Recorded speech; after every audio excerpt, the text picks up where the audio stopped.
There's one in the front row, sir.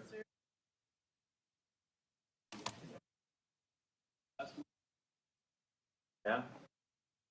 Yeah, they always get the front row. Oh, here we go.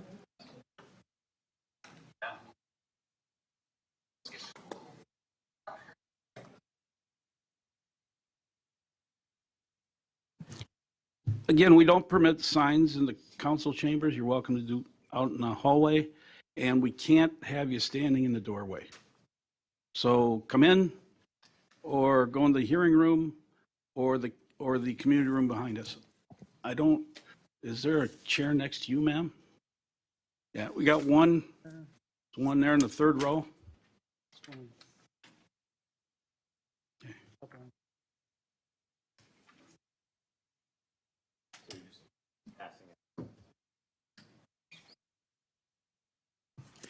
Again, I'm going to remind you, there's no signs in the council chambers.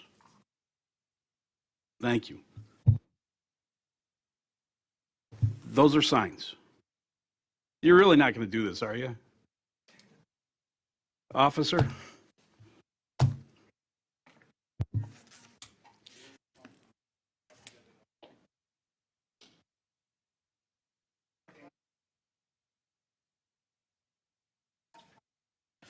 Ma'am, it's a sign. We don't permit it in the council chambers.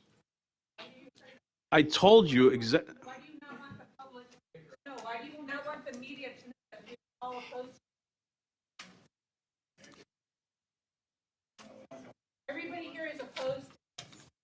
You're wrong. You're wrong. You know. Let's not do that. We're all going to be civil tonight. Okay? Everybody behaves, goes by the rules, and is civil to each other. This will go just fine. May not be the results you want, may not be the results other people want. But we're going to do this like human beings and respect each other. Okay?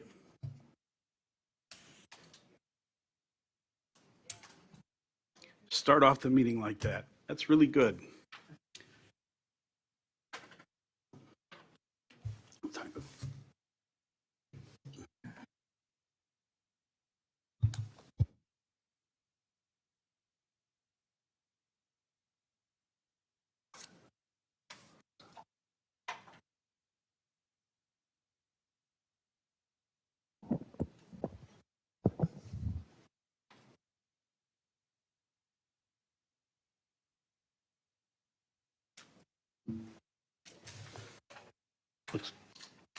You're streaming? Yeah, yeah. Streaming is down.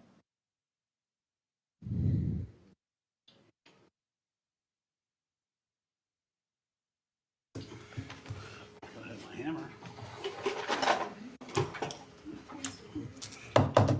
Call the February 17th Plan Commission meeting order. Mr. Martinez, please. Mr. Eddy, please call the roll. Mayor Olson, Here. Commissioner Hogan, Here. Commissioner Burkhardt, Here. Commissioner Haley, Here. City Engineer Morrow, Here. Alderwoman Hanneman, Here. Commissioner Leon. Here. We have a quorum. Please rise. Join us in the Pledge of Allegiance. And remove your hat. Thank you. I pledge allegiance to the flag of the United States of America and to the republic for which it stands, one nation, under God, indivisible, with liberty and justice for all.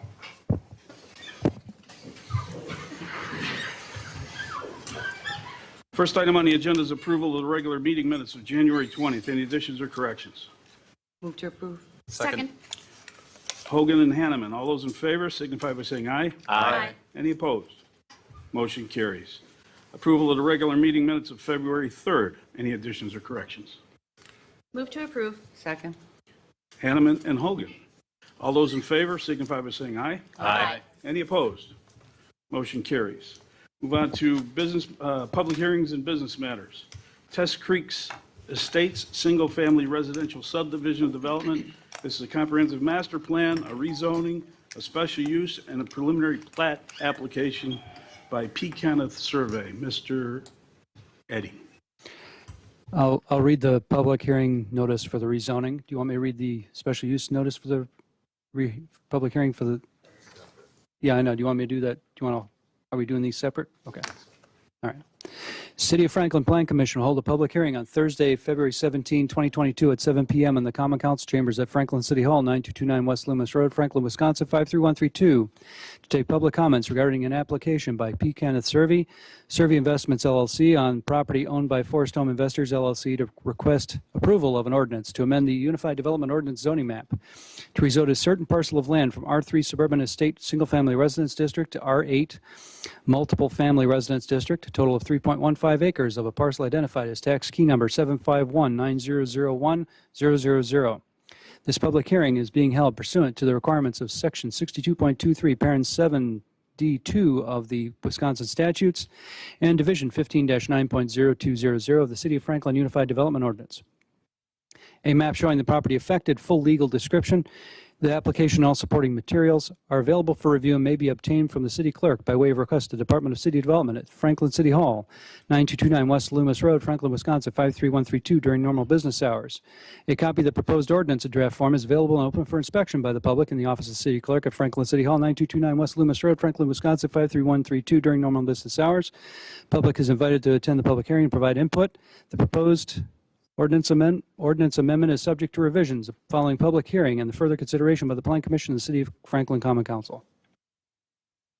Very good. It appears we have a properly noticed public hearing. Mr. Martinez, you're going to tell us a little bit about the application for rezoning. Is Mr. Survey here? The applicant here? The engineer. Okay, good. Thank you.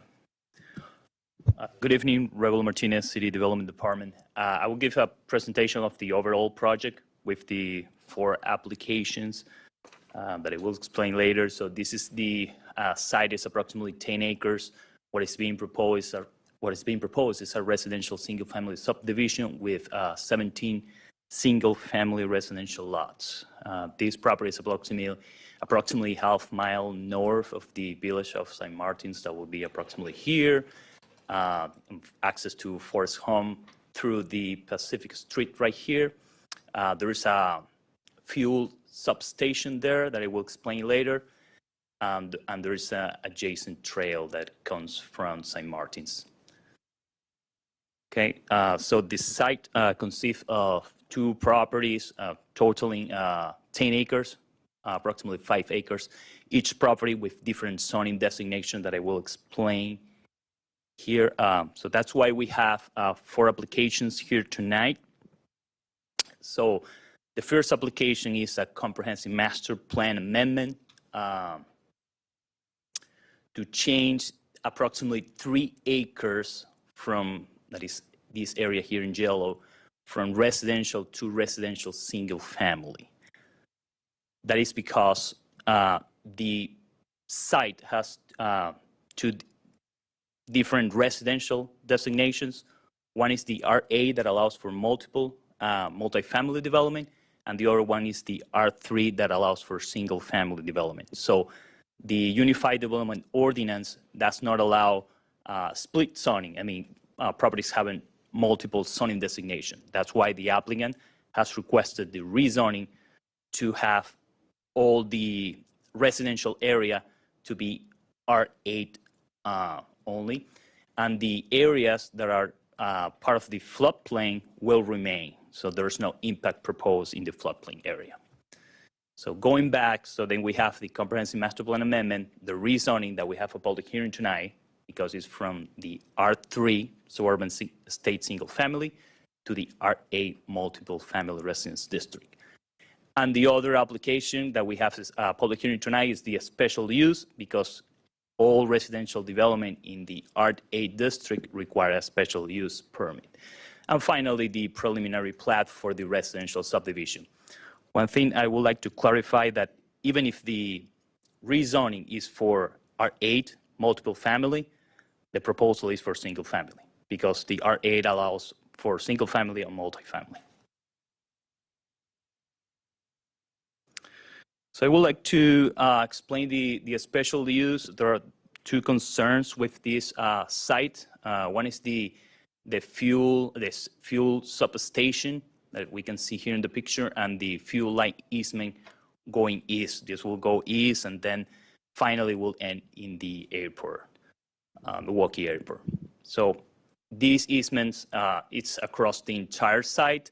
So this plat was originally proposed about a year ago, and due to concerns with the pipeline easement, the applicant has returned to the drawing board and worked with the pipeline operator to came to the design that is proposed, that according to the applicant information, the pipeline operator, it's okay with the proposed design.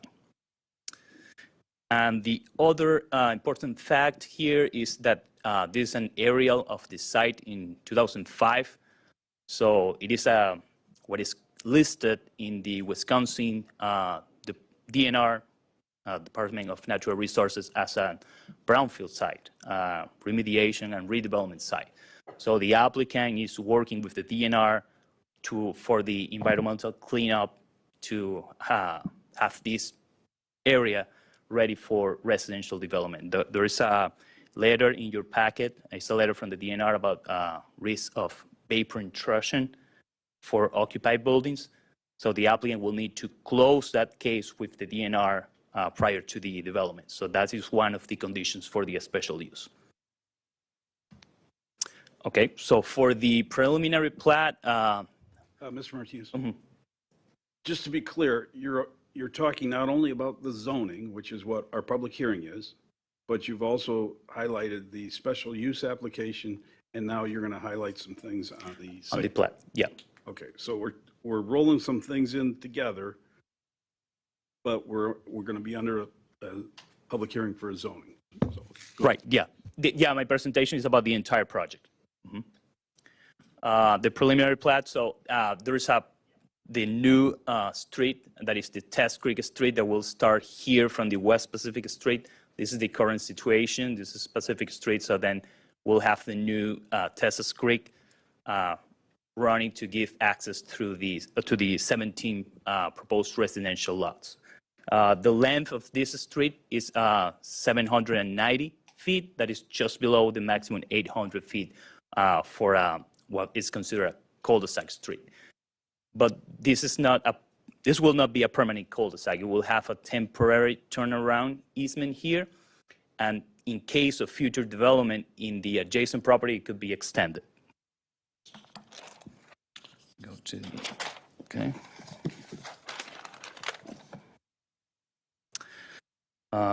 All the 17 residential lots comply with the standards for the R8 district. That is the minimum lot size. That is 6,000 square feet, and the minimum lot width of 60 feet for this district.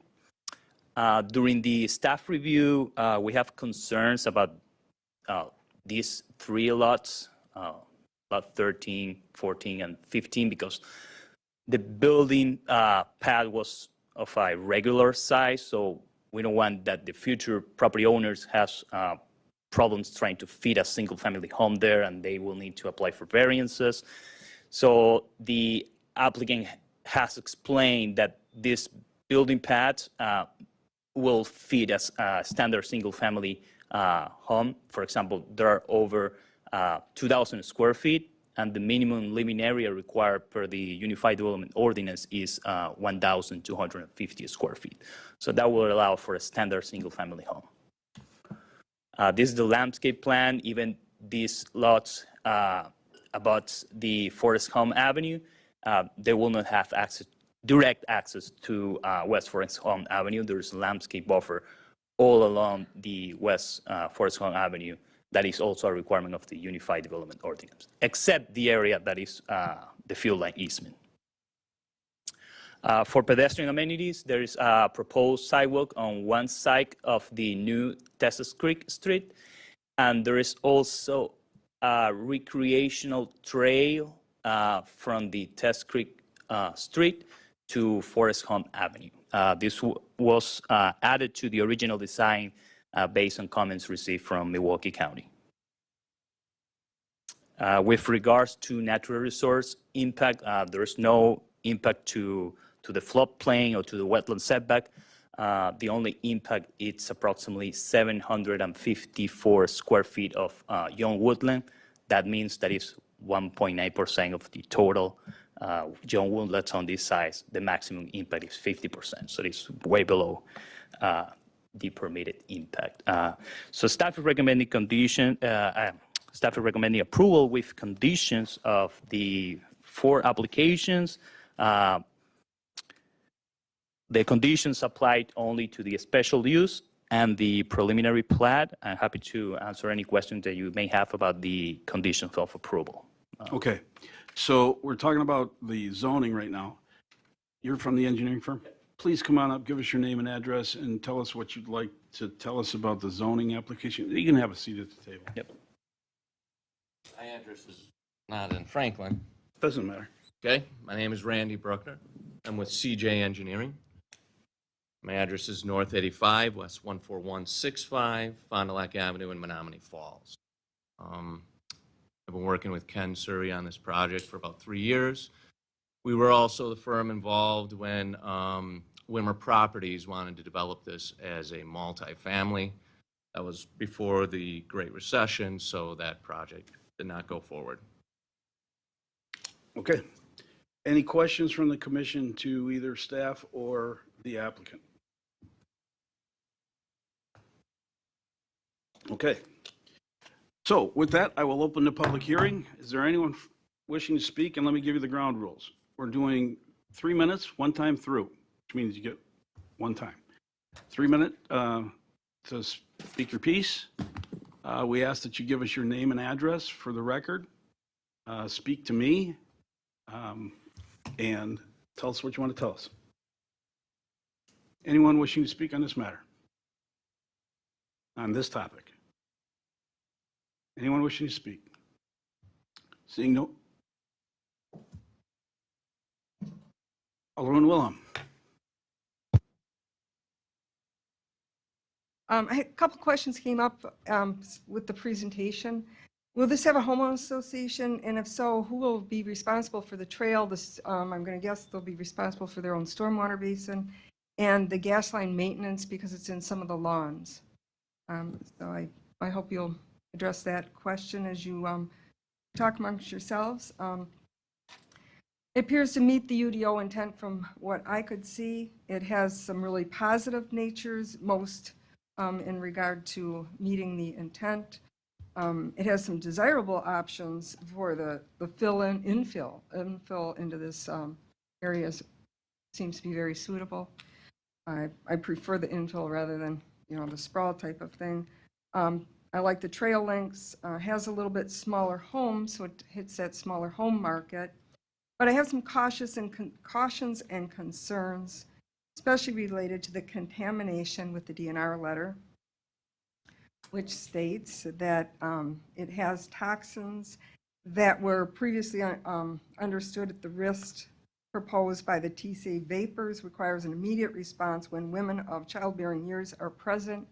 And since they will probably be smaller homes, it's very likely it could be a single family mom living there. And so I want to make sure that you have very good standards and follow-up during construction, and how you'll address that. It would be great if you could put together in your document some type of plan so nothing falls through the crack on that. As far as the buildable area, it was kind of hard to tell from the maps where the actual buildable area was. So if you could. Okay, so that's the grading plan, correct? Mm-hmm. So on the lots that staff had concern with, they're numbered differently on the landscape plan, so I hope that can get cleared up from the grading plan, landscape plan. There's different consistencies, but I can definitely agree with staff on lot, I think it's 1314 now on this plan, where it's like 0.0625 acres pretty much. I mean, it's about 3,000 square feet, and if you're going to have a minimum of 2,000 or so square foot home, there's not much on the line of side yards. It's very close to the wetland buffers. Some of the areas are so close that I'm hoping you're going to have some construction people on site to put up silt fencing prior to the grading taking place, because they're right at those minimums. Of concern on that is the stormwater basin outfall, which is so close to the floodplain. and the wetland buffer area. They are actually going to be encroaching into the buffer as far as the building setback buffer. They won't be encroaching into the native undisturbed buffer that I could tell, but definitely the gradable area that they can return, they will be in that area, so that will need to be reseeded. So those are just some of the concerns that I have. I'll probably have a few more when it comes to council if those don't get addressed, and I thank you very much. Okay, it's supposed to be on the rezoning, so, but, okay, we're okay. Anyone else wishing to speak? Anyone else? Okay, with that, I'm going to close the public hearing on the rezoning. Mr. Eddy, you've got a notice on the special use. City of Franklin Plan Commission will hold a public hearing on Thursday, February 17, 2022 at 7 p.m. in the Common Council Chambers of the Franklin City Hall, 9229 West Loomis Road, Franklin, Wisconsin 53132, to take public comments regarding an application by P. Kenneth Survey Investments LLC on property owned by Forest Home Investors LLC to request special use approval to allow for a single-family residential development in the R8 Multiple Family Residence District on parcels identified as tax key number 751900100 and 79699870001. Proposed development will be Tess Creek Estates subdivision and will consist of 17 single-family lots. This public hearing is being held pursuant to the requirements and standards of Sections 15-3.0701, General Standards for Special Uses, 15-3.0702, Detailed Standards for Special Uses in Residential Districts, and 15-9.0103, Applications for Special Use Permit of the City of Franklin Unified Development Ordinance. A map showing the property affected, full legal description, the application, and all supporting materials are available for review and may be obtained from the city clerk by way of request to the Department of City Development at Franklin City Hall, 9229 West Loomis Road, Franklin, Wisconsin 53132 during normal business hours. A copy of the proposed special use resolution draft form is available and open for inspection by the public in the office of the city clerk at Franklin City Hall, 9229 West Loomis Road, Franklin, Wisconsin 53132 during normal business hours. Public is invited to attend the public hearing to provide input. The proposed draft form resolution is subject to revisions following public hearing and further consideration by the Plan Commission and the City Franklin Common Council. Okay, once again, I think we have a properly noticed public hearing. We've already done the description of the special use. I will open any comments on the special use. Anyone wishing to speak? Anyone wishing to speak? Seeing no one rise, I will close the public hearing on the special use. With that, we'll open for questions from the commission to staff on the rezoning, the comprehensive master plan amendment, the special use, or the preliminary plat. Alderwoman Hammond.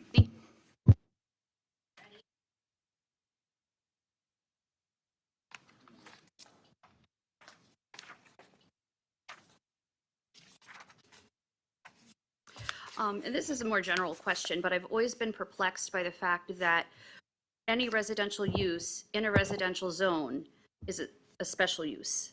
And is that a general planning practice, or is that more a peculiarity of our UDO? That's for the Or for you. R8 district. Yes. That is something that I have seen in Franklin, but that's only for the R8 district. I think because it allows for different housing types for single family, duplex, or multifamily.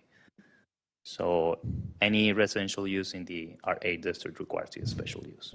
I would only bring that up as a point for discussion to refer to the UDO rewrite planning committee for future discussion. Yep. Thank you. Mr. City Engineer. So I will say that this is a really good use for the property. I think that's it's a nice use, and I love the idea that you're going to clean up and get a clean bill of health. So that'd be nice to get that cleaned up. Right. Access trail is nice. Could you address the questions about the HOA and how the HOA will maintain the trail? And Yeah, I believe it's Ken Survey's intention to have a homeowners association for this. They'll be responsible for the maintenance of the stormwater basin. And I have not discussed the trail construction with Ken Survey yet. We were asked to provide access from the right-of-way of West Forest Home to the right-of-way of future Tess Creek Street, we can work with staff on the construction of that. And I realize it's early in the process, but what do you know about the gas line? I know a lot about the gas line. We worked, there was only a 20-foot easement over the existing gas line from the start of this, for most of the line that we see here. West Shore Pipeline, the council had contacted us and contacted Franklin about some concerns with that. So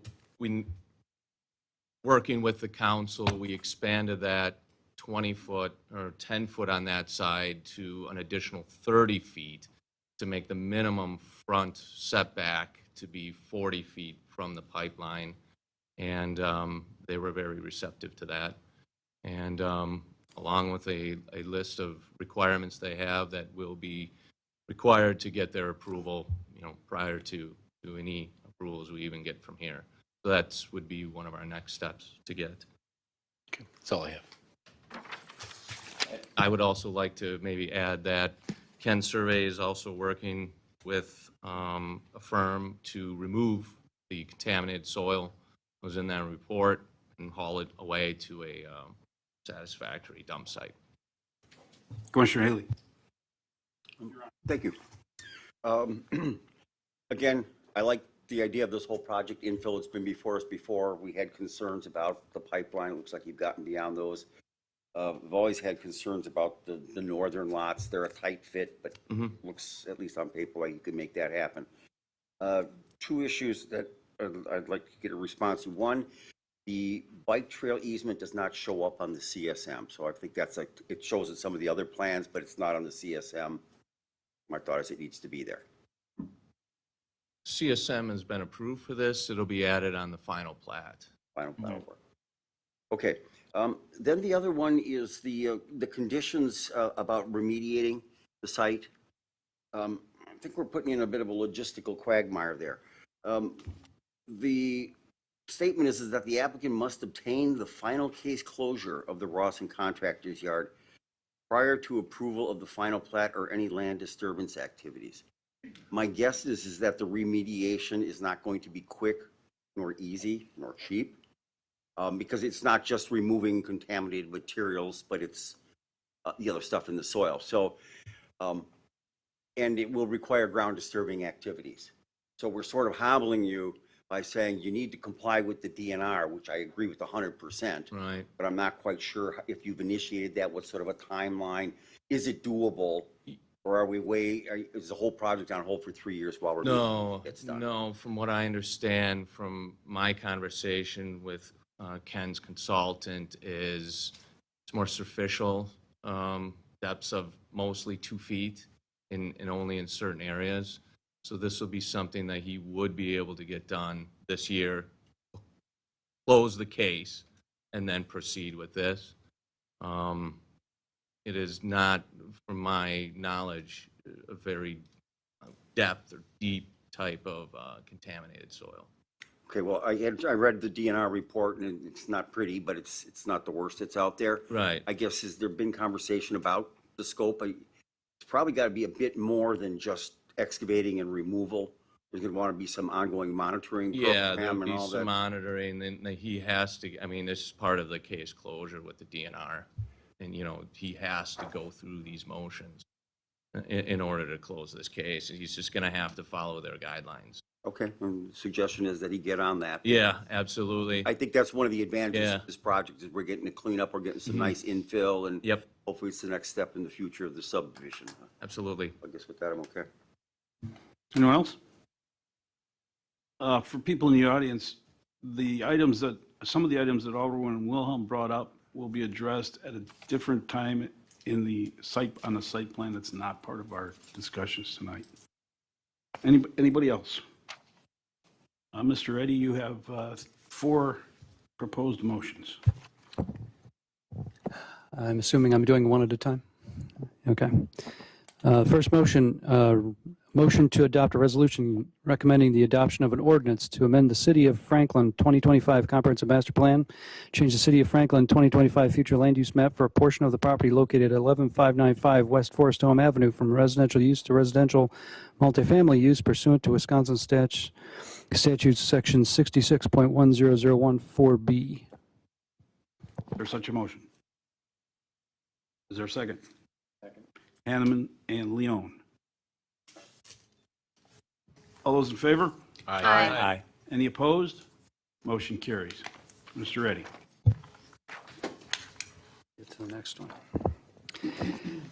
Motion to recommend approval of an ordinance to amend the Unified Development Ordinance zoning map to rezone a certain parcel of land from R3 Suburban Estate Single Family Residence District to R8 Multiple Family Residence District, a portion of the property located at 11595 West Forest Home Avenue, approximately 3.15 acres. Is there such a motion? Hanneman and Hogan. All those in favor? Aye. Any opposed? Motion carries. Mr. Eddy. A motion to recommend approval of a resolution imposing conditions and restrictions for the approval of a special use to allow for a single-family residential development use in an R8 multiple family residence district upon property located at 11595 and 11600 West Forest Home Avenue. Is there such a motion? Hogan and Burkhart. All those in favor? Aye. Any opposed? Motion carries. Mr. Eddy.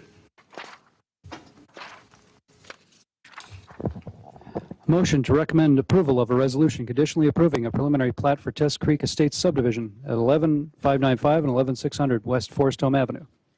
Is there such a motion? Second. Burkhart and Haley. All those in favor? Aye. Any opposed? Motion carries. Okay. Thank you, sir.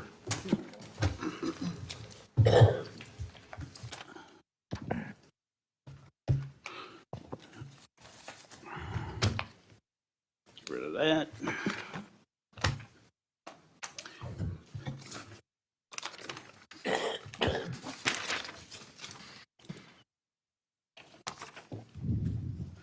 Okay, next item is item 2, Strauss Brands LLC, a meat processing facility construction. This is pursuant to a court order that was signed January 24th, 2022, and filed January 25th, 2022 in Franklin Community Advocates et al. Versus City of Franklin and Strauss Brands LLC in Milwaukee County Circuit Court, case number 20 CV 7031. This is regarding a special use and site plan applications.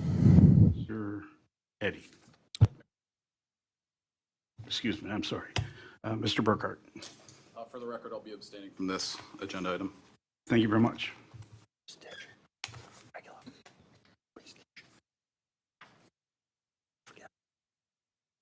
Yeah.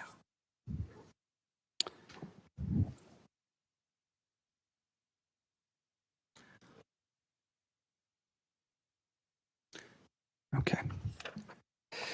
City of Franklin Plan Commission will hold a public hearing on Thursday, February 17, 2022 at 7 p.m. in the Common Council Chambers of the Franklin City Hall, 9229 West Loomis Road, Franklin, Wisconsin, 53132.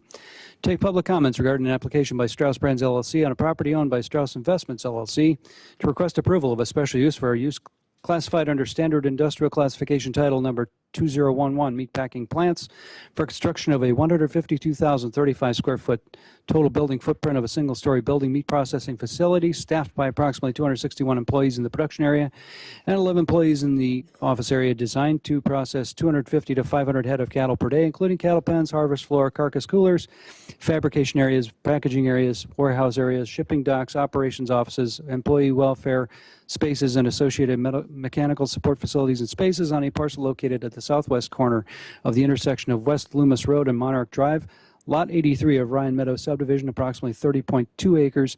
Property zoned M1 Limited Industrial District, identified as tax key number 891108300. This public hearing is being held pursuant to an order by the Honorable Hannah C. Dugan, Branch 31 of the Milwaukee County Circuit Court in Franklin Community Advocates et al. Versus City of Franklin and Strauss Brands LLC, case number 20-CV-7031, and is to include in the administrative record the police response time log referred to by the Mayor of Franklin at the October 2020 Common Council meeting, and an economic study prepared by and referred to by Alderperson Hanneman at the October 2020 and November 2, 2020 Common Council meetings upon the special use item, and also to the requirements and standards of Section 15-3.0701 General Standards for Special Uses, 15-3.0703 Detailed Standards for Special Uses in Non-Residential Districts, and Section 15-9.0103 Applications for Special Use Permit of the City of Franklin Unified Development Ordinance. A map showing the property affected, full legal description, the application, all supporting materials are available for review and may be obtained from the city clerk by way of request to the Department of City Development at Franklin City Hall, 9229 West Loomis Road, Franklin, Wisconsin, 53132 during normal business hours. A copy of the proposed resolution in draft form is available and open for inspection by the public in the office of the city clerk at Franklin City Hall, 9229 West Loomis Road, Franklin, Wisconsin, 53132 during normal business hours. The public is invited to attend the public hearing and provide input. The proposed draft resolution is subject to revisions following public hearing and further consideration by the Plan Commission and the City of Franklin Common Council. Okay, you have a brief description of the activity. Yes, we have the presentation we started with October 2020. This is the subject property. It is Lot 83 of Ryan Meadows Subdivision. Next slide. This is the proposed design of the facility from the outside. Features 280 parking spaces, 2 access points, 1 for employee vehicles and 1 for truck traffic along the south end of Monarch Drive. Next slide. This is a rendering of the proposed use from facing to the southwest across the property. It provides an example of the landscaping proposed for the site along with the site arrangement. Next slide.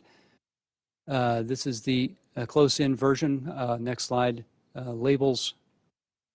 Oh, we don't have that one? Do you not have the one with the labels? Oh, that would be later. Oh, okay. Back. This is the overall site. Demonstrates the areas that are proposed for actual development. The areas that are shaded are open space areas of the site. This one describes the landscape buffer approximately 30 to 9 feet wide along the west property line, and then a 6-foot-high buffer, 6-foot-high berm located along the north. There is also an additional requirement under the draft resolution for additional buffering along the west and north sides to make sure that there's sufficient buffer across those areas for visual purposes. Next slide. This is basically a version of the floor plan that was submitted by the applicant's architect. Zoom in, please. Next slide. This is the area where, this was something that was addressed previously. This is the area where the cattle would be delivered to the property. You notice the trucks would enter in and literally back into the building, inside the building, and the doors would open. It would essentially block, it would essentially prevent the cattle from exiting the property, so they would all be routed right into the building. Next slide. Lastly, this is the set of records that were not included in the paper packet. This is essentially a Dropbox. This includes all of the administrative records as included by city as relates to this application, along with the economic study provided by Alderwoman Hanneman and the police report provided by our city police and referred to by the mayor. And I think that's it. Yeah. Okay, this is the opportunity for the applicant to make a presentation. Mr. City Attorney, you have a statement and a letter to read. Well, Mr. Mayor,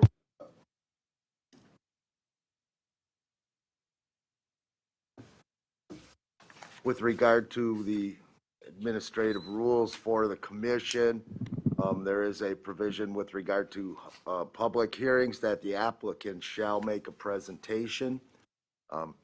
I understand that the applicant representatives are unavailable to attend this meeting as being out of state. I also am aware of the presentations previously made and which are included in the administrative records materials that are on the Dropbox link that is noted on the agenda and in agenda packet materials.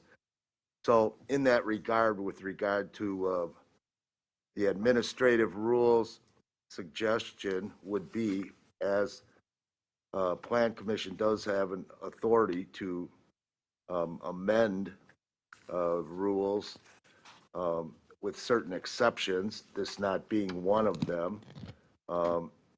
Suggestion would be that with regard to Section 8, there be a motion to suspend, amend the rule that the applicant shall make a presentation for the reasons I previously stated, and allow the staff to presentation to be acceptable and proceed to the public hearing. Is there such a motion? Leon and Hanneman. All those in favor of that motion signify by saying aye. Aye. Any opposed? Motion carries. With that, Mr. City Attorney, would you read, Mr. Eddy, we have a statement from the applicant. And then I was also going to mention that they did send a brief correspondence. Yeah, they submitted this to us yesterday. A statement from Strauss Brands. We appreciate the continued support of the mayor and the members of City Council. We are very proud of our expansion proposal. However, we have heard the voices of our fellow Franklin community residents. Strauss is currently evaluating alternative paths to expand our production capacity. As part of these efforts, we are exploring a sale of the land on Loomis Road that was originally purchased to construct the facility. In doing so, we ask that the city give us time and work with us to find the right occupant for the land.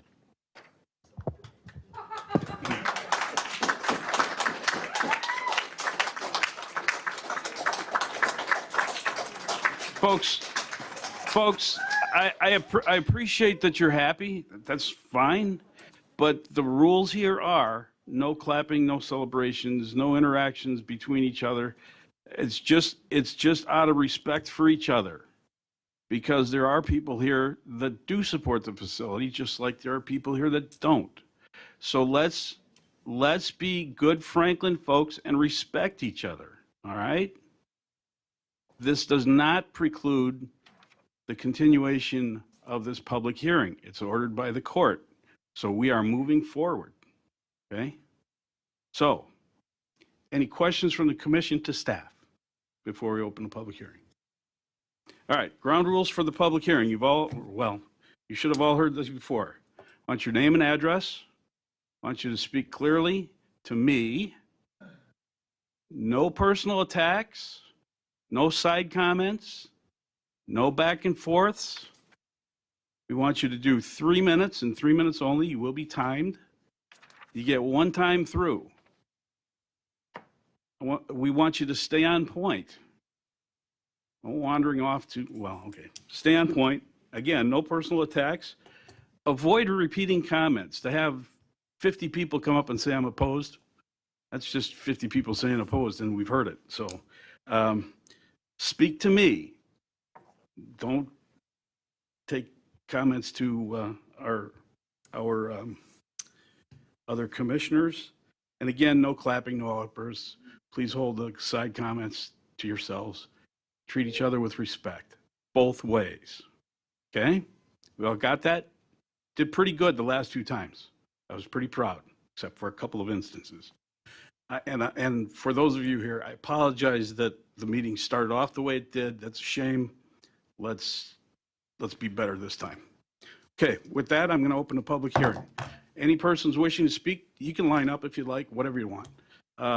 Again, 3 minutes. Mr. Eddy's going to keep time here. So go ahead. Name and address, please. Thank you. My name is Roberta Pritchard, and I live at S96W12761 Walter Hagen Drive in Muskego. So I have to say that growing up I grew up in a meat family. My father was a wholesale meat dealer, and I'm very accustomed to trucks bearing cattle. And the odor is very seriously bad. Later in life, I moved to a little town in Minnesota where there was a slaughterhouse, and the whole town reeked all the time.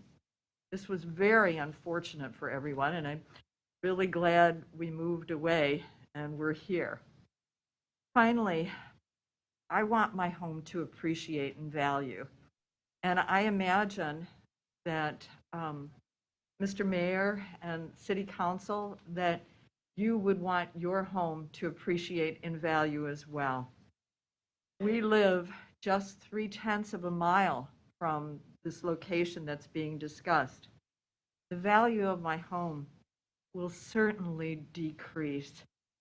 And I think trying to avoid decreasing value in homes is not just my concern, but I think that's probably one of the reasons why this location was selected in the first place. It will probably not decrease value of homes in Franklin. I'm not sure, though. So we ask that you do not use this location for the slaughterhouse. And I'd like to be able to say I'm aware of any industrial parks that have areas, but I would hope there's some place where it's not going to be close to people. The odor could just be frightfully bad and really hurt the area appreciation-wise. And thank you very much for hearing me out. I sure appreciate it. Thank you very much, every one of you. You're welcome. Good evening. Yes, sir. Hi, Mr. Olson, Mayor Olson. I would like to speak about. Can I first compliment you? Thank you for the respect. And I would like to agree with you. If you, by the way, I'm the director for Franklin Community Advocates. One of the things you'll see all over our board is why aren't we having legitimate discussions instead of nasty, petty name calling? I'm going to be petty. We need your name and address. Oh, sorry. 8669 South Deerwood Lane, Franklin, Wisconsin. Yes, I'm a Franklin resident. I have a couple of big concerns. One is, but you forgot one thing. What? Your name. I'm sorry, Dave Sorensen. Thank you, Dave. Was obviously anxious to jump right in. I have a couple of big concerns. One is I'm unclear as to how this body could have even voted in the first place as to whether allow this special use permit. The reason being there was no third-party economic study ever done to suggest what would happen to property values. There was a little bit of backfill. There was a narrow focus study done by an alderperson, again, but nothing that really said what could happen to property values. This being such a hot button issue, we're actually now, the citizens ended up spending $25,000 to look into and do a study of the area and specific properties. That study is not finished yet. It will be done by March 1st. But having looked at 31 previous like studies, the question wasn't how much would property values go down. I'm sorry, it wasn't whether property values would go down, but actually how much and by what distance from the slaughterhouse. So without something valuable like that, and there are firms that do things like that, which I was able to find, I'm not sure how that wouldn't have been the bare minimum to make a decision. And the other thing I wanted to mention is, it's very concerning to me. This has, for me alone, I've had to put in thousands of volunteer hours. I've had to raise $75,000 to get to the point where someone among our own constituency would actually listen and respond to what on the surface does sound like an absurd proposal. A giant slaughterhouse in the same development with an upscale subdivision being built that's new. So I'm very, very frustrated by that. And I also want to take a bigger look at how our councils and how our government functions. Almost all of, I think 130 some out of 150 positions are appointed. And many people, I recognize people that would be at the Aldermanic Council meeting, cross multiple boards. And the city seems to have morphed into this issue. Mr. Sorensen. I got 5 seconds left. Morphed into this issue where it's run like a private corporation. And all of the various council members are reporting to the CEO. That's not how it works. You're representing us. It's not a private company. We don't have a CEO. He doesn't employ or fire you. That's what I want to say. Thank you very much. Thank you, Mr. Sorensen. Good evening, Mr. Mayor Olson, and thank you to the Plan Commission for your time tonight. I am for putting the slaughterhouse. Doug Milinovich, 7777 West Faith Drive, Franklin. I am for putting the slaughterhouse in a proposed location right now. And I feel that the people who are against it definitely have a right to be against it, but they need to stick to the facts. All the cries of this property value, okay? For full disclosure, I am a First Weber realtor, okay? In 2021, there was nobody who sold more homes in Franklin than I did. So I feel I'm qualified to speak about this. It's not just an opinion. Your property value, we heard this when 76th Street went to 2 lanes. Oh, the property values are going to fall, this and that. Franklin has had 76th Street be 2 lanes for how long? And we're seeing $400,000 or $500,000 houses pop up there. When the subdivision went in over by the quarry, oh, nobody's going to buy a house there. Really? They're in a second phase. Okay? You know, in Cudahy, born and raised in Cudahy, okay? It used to stink like hell there. Without a doubt. It doesn't anymore. Why? We're not dealing with slaughterhouses that our parents dealt with back in 1960-something or 1950-something. They're different now. On to the trucking and the trucking noise. These things sound no different than any other truck. They're limited to 20 per day between 1 a.m. and 12 noon. That's less than 2 trucks per hour. Oh my gosh, Strauss is going to ruin my well. Folks, they're going to be on city, sewer, and water, and they're going to have special treatment plants. The likelihood of that is the likelihood of me waking up skinny tomorrow. It's not going to happen. On to another cry that I hear. Well, we're going to have to look at them outside in a holding pen, and then they're going to get taken inside and slaughtered. No, there is no outside holding pen. There is no outside slaughter. The Food Administration wouldn't even allow that. So that doesn't exist. You know, we don't want to stink. We don't want the noise. Hey, you built on a non-city street with industrial property around you. Not my fault. Or you bought, you own currently. So I just, you know, I wish people would stick to the facts. What are we at? I can't see that. Okay, thank you very much for your time. Thank you, Mr. Milinovich. Good evening, Joe Sincata, the attorney for the group, and my address is 2510 East Capitol Drive in Shorewood. Mayor, if it would... No, Mr. Sincata, let's see a few things first. You're going to stick to the 3 minutes? Oh, yes, sir, Okay, sure, Your Honor. I just, before the clock starts, so I wanted to see if I could pass out my statement, just so people could have Is it. this the same 8 pages we got earlier? I have that, but I have a statement from tonight. It's 1 page, or it's a page and a little bit. Do you mind if I just pass that around? Of course. All right. Yes. Franklin Community Advocates and the individual plaintiffs named in the lawsuit that was referenced and is what prompted the hearing. So if I'm gonna just call through this, give you that statement, and then I'll get into my, I think, Martinez, can you grab it from... less than 3 minutes. Here you go, if you could pass those. And thank you, Mr. Sincata, because I know how tough 3 minutes is for an attorney, especially a litigator. Especially one that's half Italian, so. I'll stick pretty close to my script. I might just add another comment or two because of what the statement that was read at the beginning of the meeting. Pardon? Oh, you need some more? Yes. Let me give them to you. 1, 2. And First Mayor, thanks for referencing the statement that was emailed in. I gather that was provided or is available. And so I won't burden the record with more paper. But again, thank you. My name is Joe Sincata. I'm the attorney for Franklin Community Advocates and the other individual plaintiffs in the court case. I wanted to address a primary issue about the requirements that the applicant here must meet in order for the Plan Commission and Common Council to approve a special use permit for the proposed meat processing slaughterhouse project.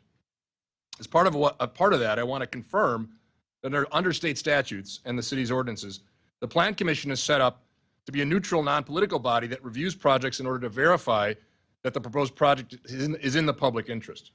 In the case of a special use permit, the city ordinance is established that what must be considered in order to allow a project and make sure that it is in the public interest and not contrary to it. Here, the city's ordinances at section 15.3-0701 list requirements that must be satisfied before a SUP may be approved.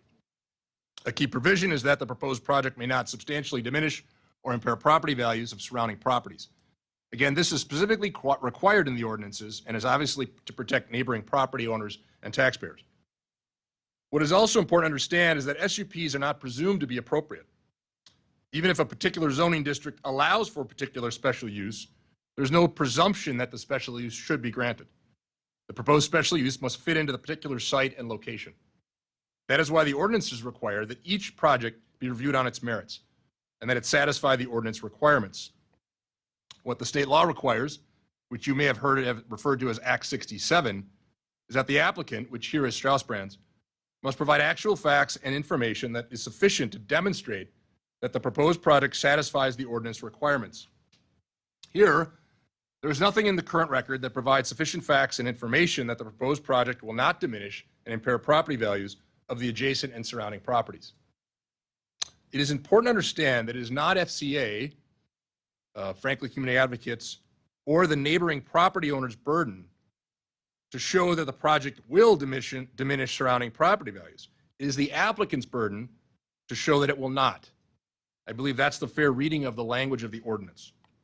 However, FCA and the plaintiffs, as Mr. Sorensen referenced, we've provided in our submissions exhibits showing the proximity of the proposed project to the surrounding residential uses and properties, including the residential subdivision that is being developed to the east, and have stated that this will cause substantial diminution in property values.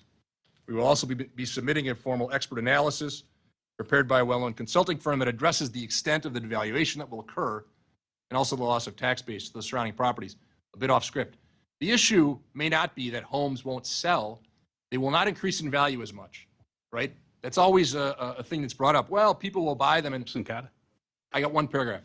So it's important to remember, what you want is tax base in a city, so you don't want to put things that are going to diminish that tax base. My understanding is that other presenters will address the other requirements of the ordinances, whether it interferes, whether it's in the public interest, and alternative locations. We believe these ordinance requirements are not satisfied by the proposed project. My final comment, if I might, Your Honor,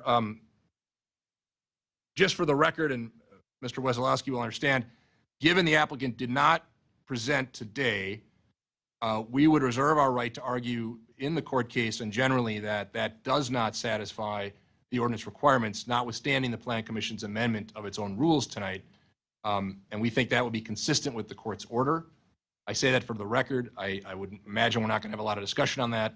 You're probably not going to ask me back, although I'll be here, but I did want to make that point for the record. Thank you very much. Thank you very much. Yes, sir. Good evening. Good evening. Prashant Kothari, 8814 West Marshfield Court, Franklin. I'm a Franklin resident for a long time. I'm here to oppose the expansion of the slaughterhouse. I want to ask the Plan Commission meeting, and I don't think if the council members are here, I feel this is just a formality that we have established, and this is really, you guys are not taking anything in the public interest. You passed everything in the first round, a year and a half ago. Mayor, you approved it as a tiebreaker. It was totally a joke because court rejected it. We all know you guys didn't have enough studies. We asked for the studies, you didn't have it. In the meeting earlier when we started, you said no emotions, no clapping, nothing. You were banging like this. What was wrong with you then? But you are stopping us for saying what we had to say. You are just pushing and choking things down our throats. For what? What are you getting out of it? We elected you as a public servant. You should be thinking in our interest. Yes, you are claiming that there would be reduction in tax revenue. At the cost of what? This gentleman talks about this, whatever it will not impact the property values. Where is the study? Why don't we prepare a formal study and just show it? Why is the city not working on it? We are continuously being forced. This is our frustration. I don't want to see slaughterhouse in my Franklin. I'm calling my Franklin. This is my home. You need to hear my viewpoint and other people who came here and said no to this proposal. You are just so thick-skinned. You just listen to me, but you're not actually listening to us. And look at the video from a year and a half ago. So many people came over and said no to this proposal, yet you pushed it forward. For what? For what and why? Why are we not thinking about the long-term interest of Franklin? What are we going to lose if we build a slaughterhouse? So many opportunities will be lost. Why are we not taking into consideration the opportunity loss? Again, I just look in your eyes. You're so thick-skinned right now. You are so dull because you don't want to respond. You have decided everything in your mind. We don't want this. I'm sorry, we don't want this. Please consider, please respect our opinion. Please respect our inputs. Please do the study. There is still time. Please say no. Thank you. Thank you very much. Yes, ma'am. Good evening. Hey, good evening. My name is Ann Kaminsky. I'm at 9880 South 112th Street.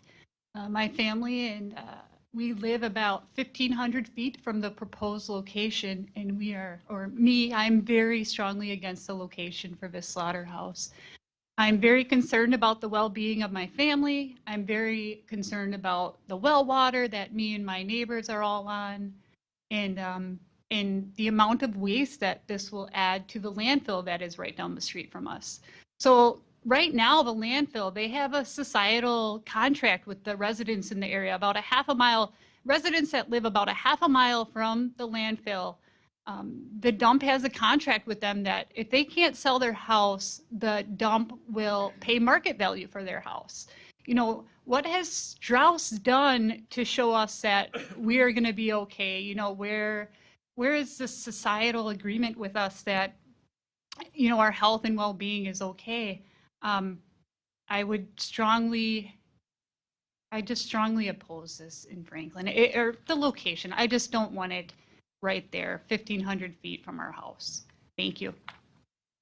Thank you. Yes, ma'am. Good evening.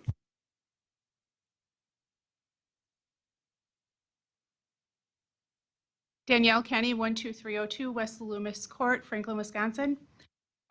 Obviously, what I had to say maybe is a little bit of a moot point now, because I was here to oppose Strauss, to talk about the property values, because that is my profession, and anybody who says that a slaughterhouse isn't going to affect property values, smell, traffic, whatever, it's going to happen, and you can ask any buyer that. What I'm going to say now, because I think Strauss did the right thing and they had integrity, is to let you guys know you're on watch. We are paying attention to what is happening in our city, and I don't think this panel proceeded with integrity in the past. So we want to make sure that that happens and that continues to happen. You need to make sure that applicants are getting their own studies and that alderpersons are not writing them for them, and that we continue to make sure the special use permits and the UDO is followed, and we're watching. No, sir. No, folks. Thank you. Yes, ma'am. Good evening. Hi. How are you? My name is Jill McClendon, and I live at 2685 North Brookfield Road in Brookfield. So I'm not a resident of Franklin, but I do have ties here through my employer, Northwestern Mutual. I oppose the mega slaughterhouse because it's bad for the community, property values, the environment, and most importantly, for animals. Franklin is a progressive city. Building a mega slaughterhouse is regressive. There are so many other ways the city can increase its tax base by attracting various corporations and retailers. I know there are many animal lovers here tonight. Why would you want your city to be known as the place with the mega slaughterhouse, killing up to 500 cows per day? I know I wouldn't. Thank you. Mr. Kinney. Jeff Kenny, 12302 West Loomis Court. Again, my house is probably the closest to the planned facility. Again, I think a lot of this is a moot point, but I'm going to say it anyway because I feel like we've been tricked over and time again. This is a special use application, not an approved commercial use for the space. We're looking to make an exception for this company. I'm pro-business. My wife and I operate 4 of them here in Franklin. An important distinction, though, is I'm not pro-business no matter what. Businesses, we all should agree, have no place in Franklin, include a fertilizer manufacturer, a commercial airport, a coal-fired power plant, a tannery, or a slaughterhouse. And that's about the end of my list. One good example from that, Milorganite. My landscaping business buys pallet loads of it.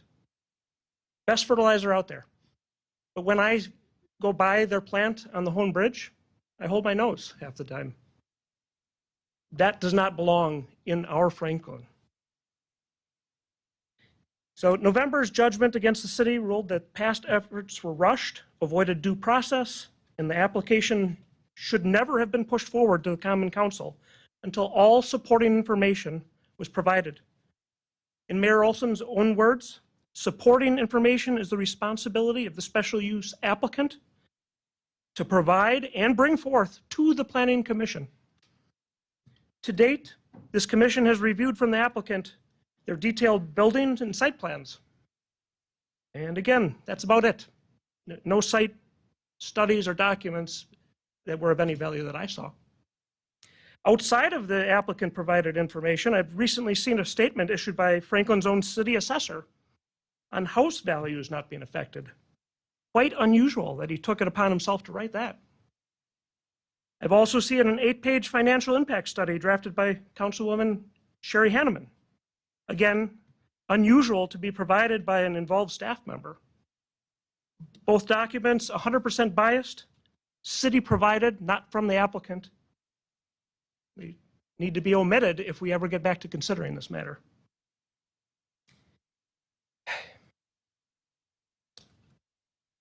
So in special use applications, unbiased third-party studies are required from the applicant, evaluating transportation issues, emergency response, impacts on housing valuations, and environmental issues, which is my main concern.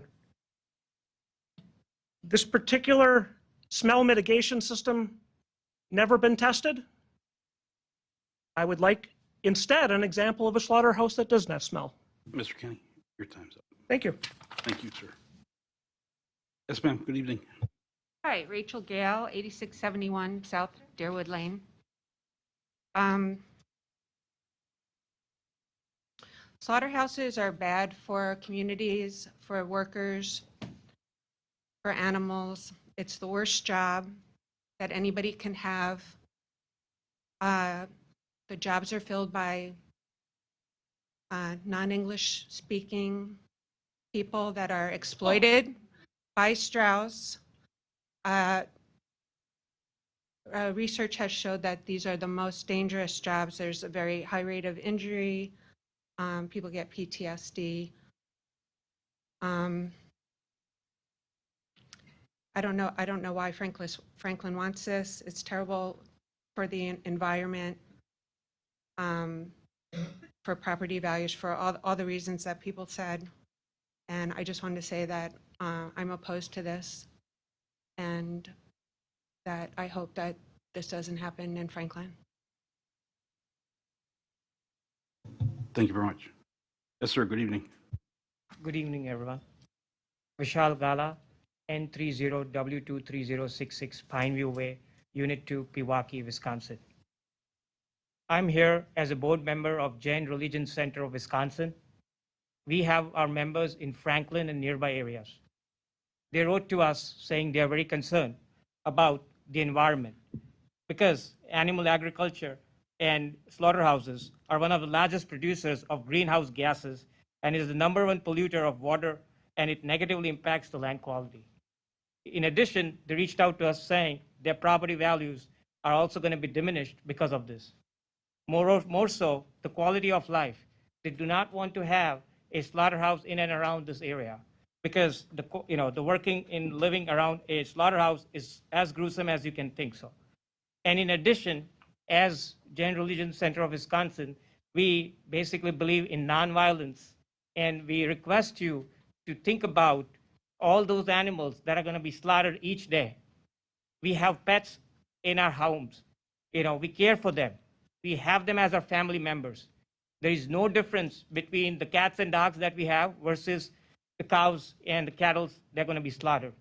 So I'm here to oppose on behalf of all our members of Jain Religion Center of Wisconsin, and I would urge you all to please consider and say no to this massive slaughterhouse. Thank you. Hello, my name is Lex Pritchard. My address is S96W12761 Walter Hagen Drive, Muskego. Like my wife said, we live like 3/10 of a mile from here. I worked at a company in Minnesota in a small town. We did not live near it. It had a slaughterhouse. It really smelled. The trucks smelled terrible. One thing that was different, though, that nobody brought up is around at coffee was how depressing it was. People's kids would say, "Hey, what's that? What's going on?" And they explain, it's really depressing. You watch in, and they drive in, terrible thing. In regard to real estate values, I would never buy a home from someone that told me I could have a house right by a slaughterhouse and I wouldn't lose value. It's not a road. It's not a quarry. It's just not worth it. I would also hope that in the future, if you guys are going to pass something that has a potential to cause decreased values, the lady talked about the landfill, put in there that they'll compensate the lost values. Thank you.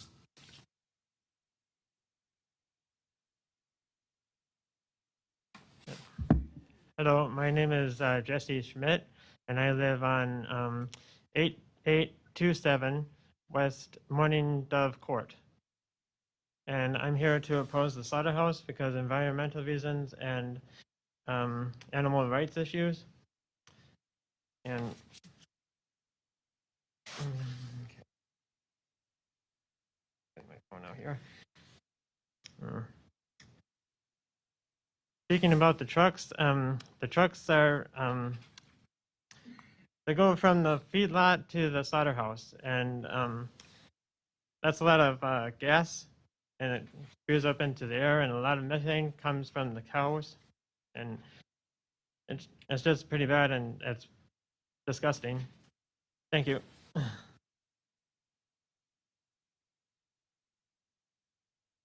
Evening, Hische Carrie Gliba, Chao Jeffkados, that's my name. I'm here today representing, I'm a member of the Board of Directors for Indian Community School. And I've heard many people today refer to our Franklin. And we at ICS, Indian Community School, affectionately call our current school our forever home. And we believe that this special use permit application puts that forever at risk. What I did not hear in the letter from Strauss was that they were withdrawing their application, so until such time, we'll remain concerned.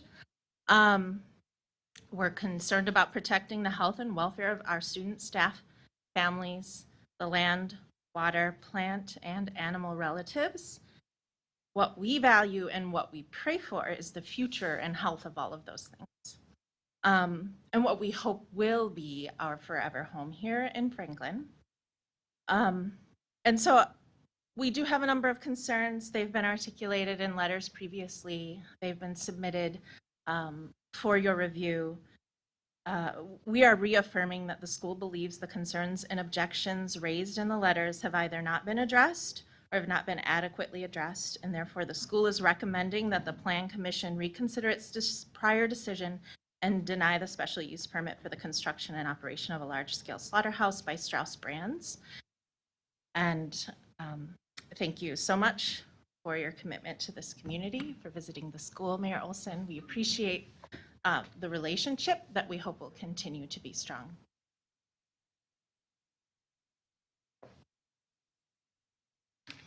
Hi, Veronica Wolt, WOLDT, 8699 South Deerwood Lane, Franklin, Wisconsin. I live about a mile and a half from the planned site.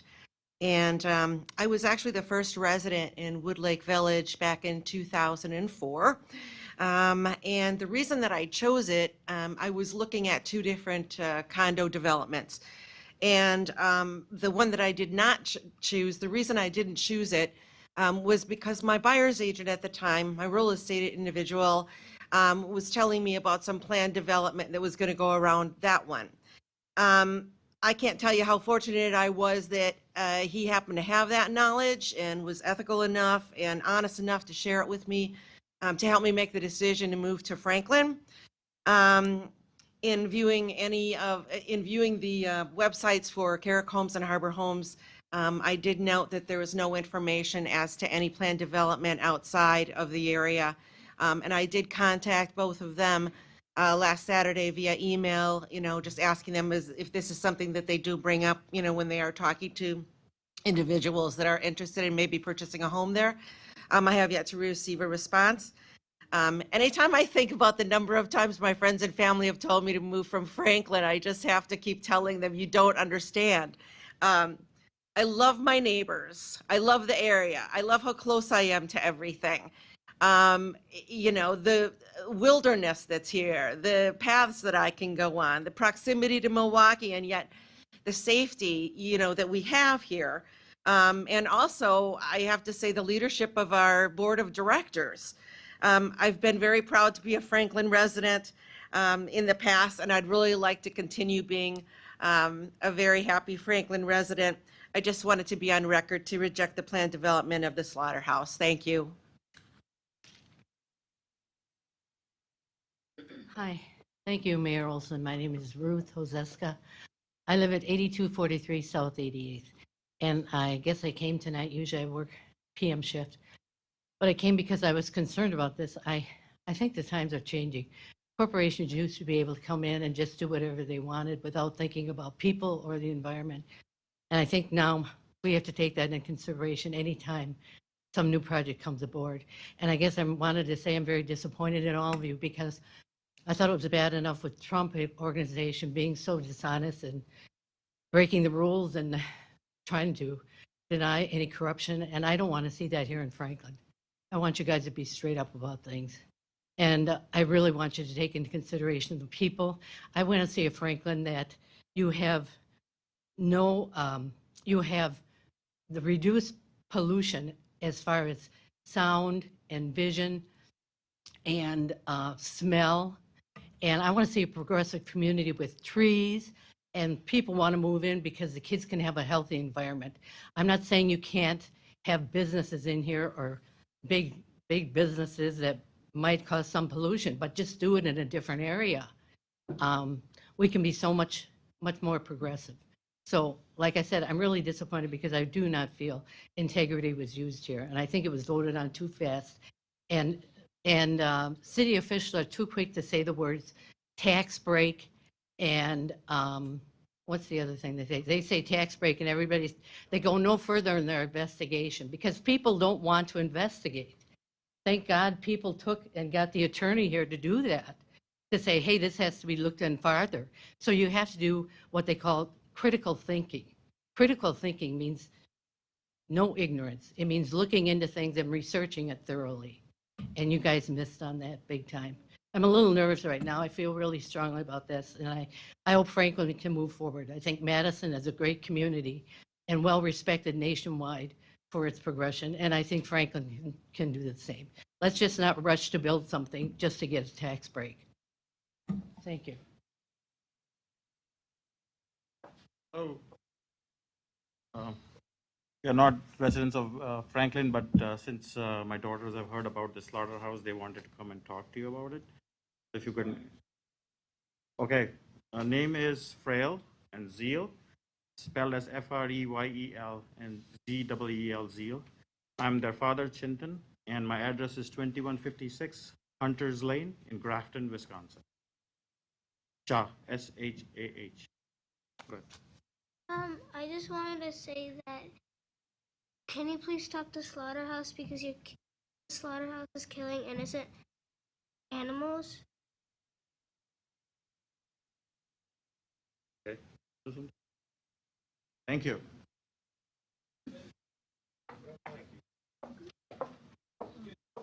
Good evening. Dana Gint, 9011 West Hawthorne Lane. I have a tough act to follow. There are some cuties. Obviously, the mantra for the city of Franklin is quality of life. And all these citizens here tonight and the hundreds that showed up in October seriously have concerns about the quality of life. And that's what I'm here to talk about, is the history of the city of Franklin not following its ordinances or following any type of due process to evaluate large projects, such as the Rock. And it is relevant, and I'm going to talk about it. There was no environmental impact study done. There was no economic study done about the impact of real estate. There was no, half the site plans weren't incomplete. There's no information about the speaker systems anywhere at the city of Franklin. Hundreds of citizens have showed up. 550 people showed up at meetings and got ignored, and hundreds showed up to the next meeting, got ignored, and it got ignored, and got ignored. And I know some people have talked about real estate values. I can tell you, I live around the Rock. My real estate property values have gone down $45,000. And this is during a time when most economic developments, residential, has grown 30%. Mine went down $45,000. That's an economic taking because of the public nuisance of the noise that has been put in here. So my concern is that obviously quality of life is not a slaughterhouse. It's not a junkyard. It's not a stadium that's allowed to broadcast noise for 3 miles. The noise should be contained on the property. A slaughterhouse should not be in the city of Franklin. It's not the right location. It's not the right use in this area. Quality of life is important for the city of Franklin, and that's what you guys should uphold. And I wanted to read one of the City of Franklin ordinances. It is hereby declared that the protection and preservation of the home is the keystone of the democratic government, that public health and welfare and a good order of the community requires that the members of the community enjoy in their homes and dwellings a feeling of well-being, tranquility, and privacy. Clearly, having a slaughterhouse in a residential area is just as offensive as putting a stadium in a residential neighborhood. And there's there's no proof of undue adverse impact. The Rock Sports Complex just checked that off. There was no report of how that was not adversely impacting residents, and that seems like the same situation with the slaughterhouse. And then there's noise issues that even the city, even Mayor Olson talked about, that there's noise issues, and that was at the August 2020 meetings, and that the noise continues today. This is 2 years later. Mayor Olson wrote a letter to the developer saying in September of 2020 saying noise is an issue, and yet it continues. Mayor Olson wrote a new law to the aldermen and the staff in September 2020 saying that noise is disgusting and it's disturbing my neighbors, and things like that. So noise is a problem in Mayor Olson's neighborhood, but it's allowed to spread for 3 miles around the Rock Sports Complex. This needs to be examined, and the slaughterhouse should not go into the city of Franklin. Let's abstain. Let's uphold quality of life. Thank you. And by the way, for the record, noise is not a problem in my neighborhood, other than traffic noise and kids playing. Mm-hmm. So, But I have an email that you Mrs. sent. Gint, have a seat. It says noise on it, so The discuss noise, that. there are noise issues, yes. Right. That's what I'm just saying. I have your email, sir. Okay, thank you. Mr. Rivera. Hi there. I want to just start off by saying thank you to Strauss for giving us the same respect that they did to the north side of Milwaukee. 5536 West Allwood Drive, Marcelino Rivera III, aldermanic candidate for District 5. As a systems analyst working for one of the top 10 healthcare systems in the nation, this development piqued my interest when I first learned about it. I've had questions, many of yet have many of which have yet to be answered. Almost 2 years later for this de novo hearing, there has even been less transparency provided to the public than the original meetings. I did not receive notification from my alderman, nor did I receive any information as a candidate. Why is this information being handled differently than other public hearings when it comes to communication? Why the lack of transparency? I want to highlight a couple of things from the city's website to call out the propensity of certain individuals making decisions tonight to go against the UDO they're supposed to follow. Throughout all of this process, I've learned the UDO and spent a lot of time studying it. Boards and commissions of the city serve primarily in an advisory role to the mayor and common council in developing policies and managing the affairs of the city to best serve its citizens. Citizens like myself have put in extensive work to understand the UDO and impacts this development would have on our community now and in the future. I hope the commission has done their due diligence in looking into all of the documentation provided tonight. Furthermore, I'd like the commission to address the points of special use that this applicant or any other in the future will meet. From the city's website, it's obvious to see the control the mayor tries to have in directing staff and steering the ship on this and other projects. Here are Mayor Olson's words in regard to the project via an email dated October 23rd, 2019. Alderman, yesterday morning I met with Randy Strauss and Jerry Busen. They are staying in Franklin. They asked to renegotiate the 10-20 million property value guarantee. The answer was no. They are all looking at operational options to get them past this delay. We will be assisting. They need a 100,000 square foot cold storage facility here in town, preferably co-located with them at the new site. We want to look at options for expansion at or near their 60th Street plant. They want to be out of the media. Because of the above, they won't be issuing any press releases. They appreciate our cooperation and patience. The city's website says Mayor Olson is a CEO, but we live in a democracy where the government should be comprised of the people, by the people, and for the people. The citizens are at top of the charter ordinance, which I have here. As such, you all have a responsibility to them. In the words of Mayor Olson, Mr. you Rivera, took an oath to uphold the Constitution Mr. as well Rivera, as the I'd laws. love to hear what I said, but your time's up. I just have So- one more sentence. You took an oath to uphold the Constitution as well as the laws of the state and the city. You also promised to keep us safe. Will you do that? I recommend that the commission deny the special use unless they can show substantial evidence that this development is safe and in alignment with the UDO. Thank you. All right, you've been really good, but now you're slipping back. So let's regroup here. Sir, go ahead, please. Dennis Schaefer, 7735 South 76th Street. I know it's a distance away from, the Strauss deal, but it is a Franklin resident, and I really don't care to have that smell and whatever, but I did sell a piece of property for my son, which is out of town today, and he lives at 10,004 112th Street. He's got 5 acres, put up a beautiful pole building, put a bunch of, had Suburban in doing, blacktop all the way around there, and he does not want to lose the value he put into this before Strauss came around. And that's about all I want to say. Thank you. Hi, my name is Dennis Beale. I'm at 9053 South Cordgrass Circle West, and of course here in Franklin. This planning meeting is very packed. I was in the other room, and that was 3/4 full. Most of the Franklin people are here because they're against building the new Strauss slaughterhouse. They have real concerns: pollution, which is your health, property value, 20 trucks a day, etc. We all know this. We heard it for the last couple of years. I called Mayor Olson quite a while back, and we talked about these concerns.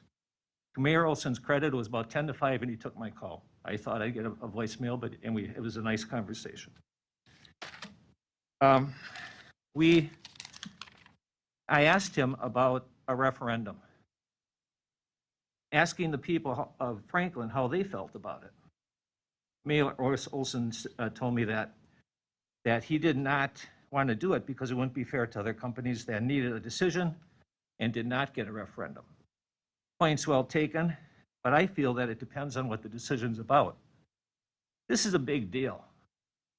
This affects a lot of people, not some people.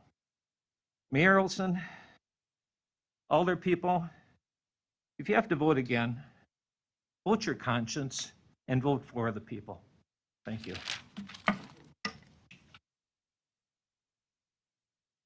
Good evening, Mayor, council members, commissioners. Name is Don Dorson. I live at 8593 West Lake Point Drive here in Franklin. I guess that now this appears to be a moot point. I won't speak about what I planned on speaking about tonight, but I think we need to take a moment, the city needs to take a moment, you, Mr. Mayor, need to take a moment to look at how we got here. We got to the point where a court had to order a redo of this hearing. We had got to the point where a group of citizens had to sue their own city. This is not pretty for the city of Franklin. So I think we need to look retrospectively and determine how did we get here. And I think one of the things that's come up a couple of times tonight that is a contributing cause to this is the mayor as CEO. And Mr. Mayor, you're not the CEO. This is not a corporation. And I understand as a businessman that that's how you view it and that's how you would shape your role here in the many years that you've been mayor.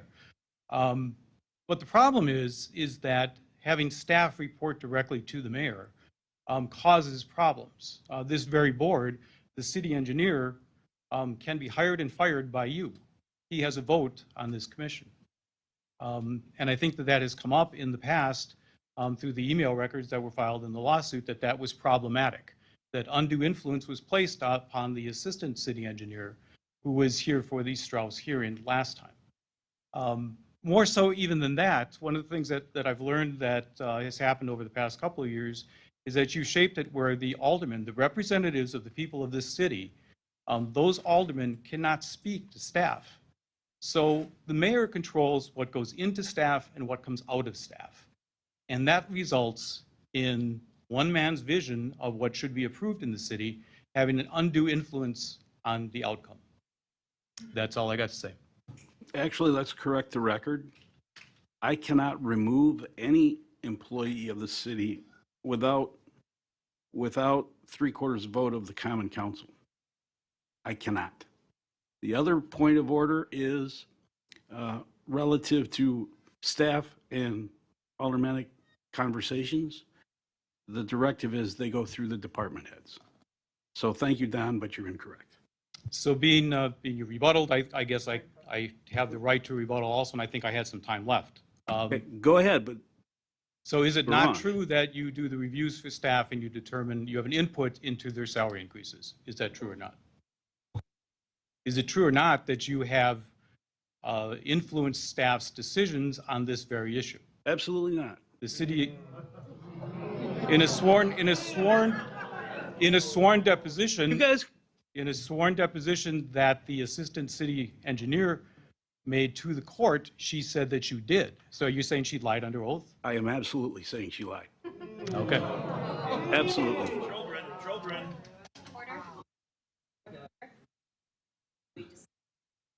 That's correct. That's a tough act to follow. Hello, my name is Kelly Hirsch. I reside at 7867 South 83rd Street. I am one of the core members of FCA, one of the 160 core members.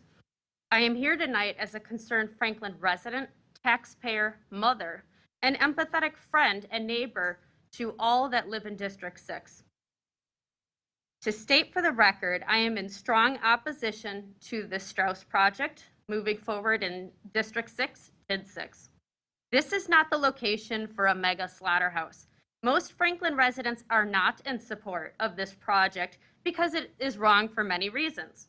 A few of these reasons include the negative impact to property values, which will be proven in FCA's economic impact study due on March 1st. The cost to the taxpayers for TID 6, not simply with our taxpayer dollars, but also our reputation as a city and our quality of life. The hazard Strauss poses to the residents of Franklin, particularly those within a couple-mile radius of the site, as noted by our fire chief, the city does not have the required resources in District 6 to respond to catastrophic events possible with the type of quantity of hazardous chemicals Strauss plans to use. The negative impact the runoff cattle carcasses will have on our soil and water. This site is almost directly above Franklin's and Muskego's watersheds. The fact that an elementary school, Indian Community School, is within 2 miles of the planned site and another through FPS district is planned for a future build. Both parcels of land were purchased long before the reconsidered approval of the special use permit for Strauss on November 2nd, 2020. And finally, for the purposes of keeping this short, Franklin already has 2 existing industrial business parks, both of which have plenty of space and would be common sense locations for Strauss. Bottom line, District 6, TID 6 is not the place to put a 7+ acre slaughterhouse with a kill floor and plan of slaughtering 700 cattle per day, requiring semis to and from to bring the cattle to the site from midnight or 1 a.m. throughout the following day every day. This planning commission owes the residents of Franklin to, at a bare minimum, do your due diligence by ensuring not only that our due process rights guaranteed by the United States Constitution are upheld tonight, but also that this project is the right project for this site. This is a de novo hearing. This isn't an extension of our previous hearings. This is a new case, new eyes, and the applicant didn't even show up tonight. Thank you. Thank you, ma'am.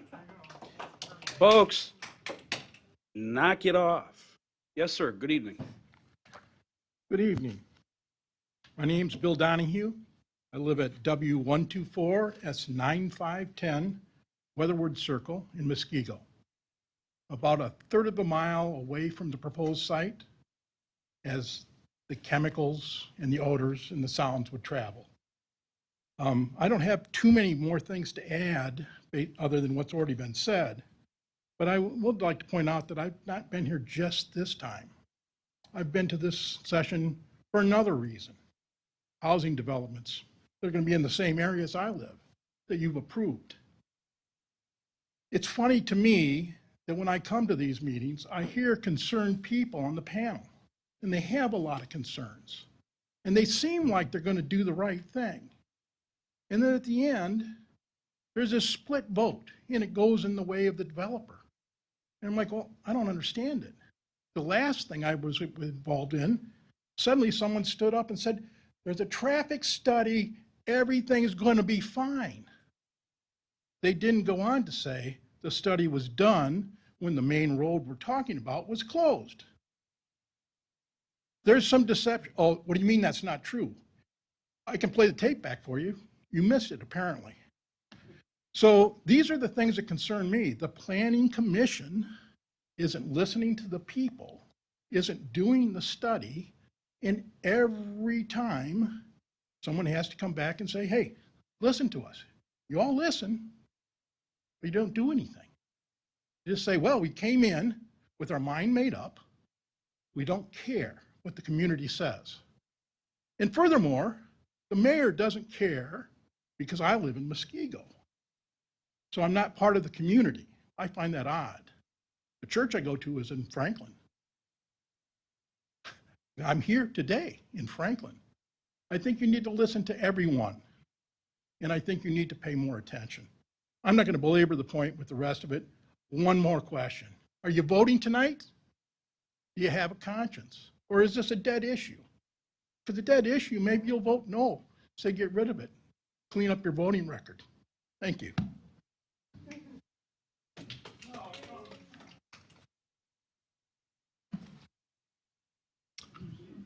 Orville Seymour, 3020 West Acre Avenue, 46-year resident of the city of Franklin. I've heard a lot of things from the mayor tonight, repetitive, that's the word here in this piece of, no repetitive, but he repeated 4 or 5 times, we got to respect each other. I heard everybody in this room respect each other, even opposing opinions, strong opposing opinions. But for 46 years, I've been a resident of Franklin. I've never seen a mayor that's disrespected citizens like Mayor Steve Olson. And I'm talking to you, Mr. Olson. You respect these people, not just tonight, not just on this issue, on the Rock, on the apartment complex, on every single issue. The citizens here had to sue you for this issue. I also had to sue you for not providing records that are due to me. And in a million years, I never thought I would honestly agree with former Alderman Don Dorson, but tonight we were locked arm in arm. Trust me. It's time. As you know, I've done more recalls than anybody in the state of Wisconsin history. Maybe it's time for another one. Maybe it's time for another recall. Maybe it's time for a couple in Franklin. Thank you for the applause. Tom, good evening. Tom Benning, 11720 West Ryan Road. Pretty much reiterating what a lot of people have said. I live about 1,500 feet from this site. It is in absolutely no way feasible to put a facility like that near these houses. There has been absolutely no proof, evidence, study, comprehensive study on our property values, property which we work really hard for. And I know if somebody was going to take money from you, you would be upset. Would you not? If you lost value in your house, you'd be mad.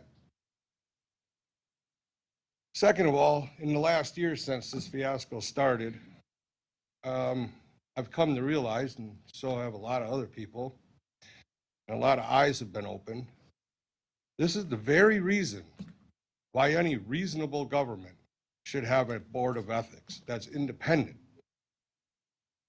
Because not all of you, but a great deal of you, and I've seen the emails, the black and white, because I am part of the lawsuit. There's been deception. There's been lies. The last one, in my mind, between the engineer and you, in my mind, should resign. You guys had a predetermined outcome before it ever happened.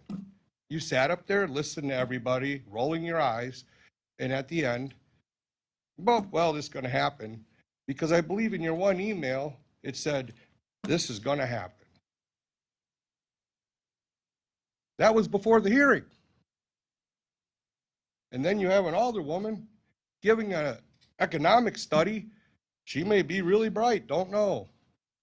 But that's a biased opinion, having somebody that sits on the Common Council give an economic study. So one thing we all should take from this is, from now on, you guys have to be held responsible, and remember, you work for us. You look out for us. Part of that job is our well-being and our property. Thank you. Thank you, Mr. Thompson. Ms. Poplar. Hi, I'm Maggie Poplar, 11856 West Ryan Road. I was an employee of the city of Franklin, and the mayor says that he can't fire anybody, but I can tell you that he can make it very uncomfortable for you. You can make very passive-aggressive comments. You can walk through the office saying, it's great to be king. You can get in arguments over the phone with residents, and then, as I'm the only one in the office, say, oh, I think some people in this office needed to hear it. You, if we couldn't get along because I didn't agree with you, I would have been forced to switch departments. So when you say you can't fire somebody, you just make the work life not enjoyable when you're there. You shut doors, you alienated me. So I guess you kind of can, because you make it very uncomfortable for me. I guess that's all that I had to say. Thank you. Good evening. Mr. Poplar. Nicholas Poplar, 11856 West Ryan Road. The fact that the Strauss didn't show up today and their letter from them was probably the best news that this chamber has heard in years. But between the theatrics, between you and Sherry and all the votes, we've been fooled once before. We've been fooled. So I'm going to read my statement. I'm a plaintiff, and to say that I firmly oppose the Strauss brand expansion would be an understatement. It will have an unacceptable effect on our community. Regardless of what Doug says, it may diminish property values, and it absolutely will undermine the quality of life in our vicinity. With the exception of the ridiculously biased study done by you, Sherry, not one employee or elected official guaranteed that the Strauss facility wouldn't harm, irritate, or endanger our public health, adjacent properties, or the welfare of our citizens. Other studies that were requested have been grossly disregarded. The proposed facility and developer were blatantly, and maybe still, seeking special privileges, special treatment that, oddly enough, seems to have been promised to them by the mayor, engineering and planning staff, and maybe this very commission. Bear Development, we have a Copart junkyard. Strauss Brands have dragged us through smoke and mirrors and bait and switches in the TID. An affair that some city staff and elected officials obviously were enticed by. Mayor, your actions throughout this entire nightmare are clearly indicative of a culpable and corrupt man. Now here we are, another disgraceful round of the slaughterhouse scandal, once again with you at the helm. The Strauss Slaughterhouse expansion does not provide a desirable environment, nor does it contribute to the public convenience, and it certainly does not contribute to the general welfare of the neighborhood or our very community. Members of the Planning Commission, Patty, you didn't even read the packet the first time and you voted. I don't even know how you're on the board still. Folks. Don't be bullied. Follow the very words, and I thought signs weren't allowed in here, but follow the very words in that vision statement. Highest quality residential, commercial, and industrial. Seriously, a slaughterhouse? Adjacent to our new junkyard, which was told wasn't a junkyard. Drive by it. It is. Has it come to where SR Mills is holding the hands of our electeds? Bear Development, Copart, highest quality developments, huh? There are far better businesses Franklin should be pursuing to expand. Deny the Strauss Slaughterhouse. And Mayor, I will never forget the inexcusable way you treated my wife as a city employee regarding her view and opinions on this matter. Nearly criminal and inexcusable. Thank you, Mr. Poplar. Anyone else wishing to speak? Anyone else? Seeing no one else rise, I will close the public hearing on this matter. Questions from the commission? Any question from the commission? Commissioner Leon. Wait a minute. You're on. No specific questions, just a couple of comments. I will start with, I listen to all the speakers. I review the packet. I am not compelled to change my position. I already supported the SUP and continue to. But it's important to note that, speaking for myself, and I believe other members of this commission, that we do listen to the input of residents and make the best, give the best advice that we can to the Common Council. Just a point that some may not agree with, but the term chief executive is not exclusive to industry. It does apply in forms of government. It simply refers to the position rather than those who would align it with a corporation. Going back to my earlier point, when I listen most attentively to those who have a different position than my own, whether it's from members of the public or members of this very board. As I was listening tonight, I was thinking about the number of times that I have voted in alignment with some other members of this commission. Commissioner Hogan, the mayor is the chair of this, and I cannot think of a time where I've spoken with them about it. I just listened to what others had to say and asked some questions myself, would ask the applicant to address those concerns, and made a judgment. I don't listen as attentively to those who agree because I don't find it useful. I generally have an idea after reviewing the packet, maybe asking some questions of staff where I feel comfortable with my own position, and then listen to those who oppose. And an example I would give is Commissioner Haley and I often find ourselves on different sides of votes, but he raises good points, and I think that's valuable. So where I'm going with it is this, and a couple of speakers alluded to the number of appointed positions on Franklin. There are a number of them. And I would encourage everyone who is interested in assisting your community, participating in the community, to step up. When I first moved to Franklin nearly 9 years ago, I reached out to my own alder and said I'm interested, and was appointed to this commission, voted upon by the council, and then later the Board of Zoning and Building Appeals.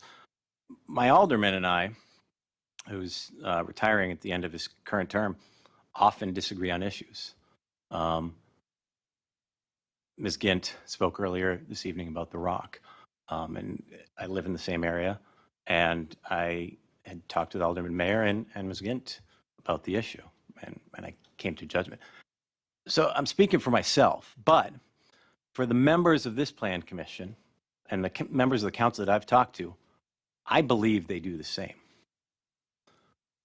I have seen what has been presented in the emails as part of the packet, and I have not found any credible evidence that the members of this commission nor the council have acted inappropriately.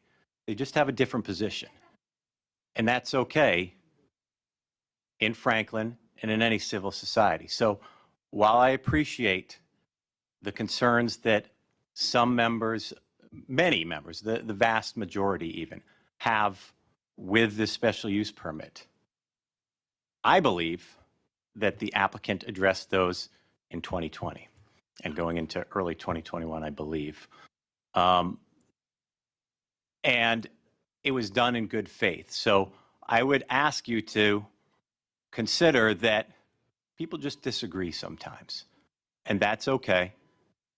And ultimately, if you really think that that's absurd, then step up. Talk to your alder, call City Hall, volunteer for these boards and commissions. We all have lots of things going on in our lives. I won't list the various things that I do, but please volunteer for those commissions. I would like to see you up here. I would like to hear your perspectives, and I would like you to be a member of boards that provide advice to the council, and then ultimately make decisions on behalf of the city. So that's my soapbox. I thank you, Mayor, for the time.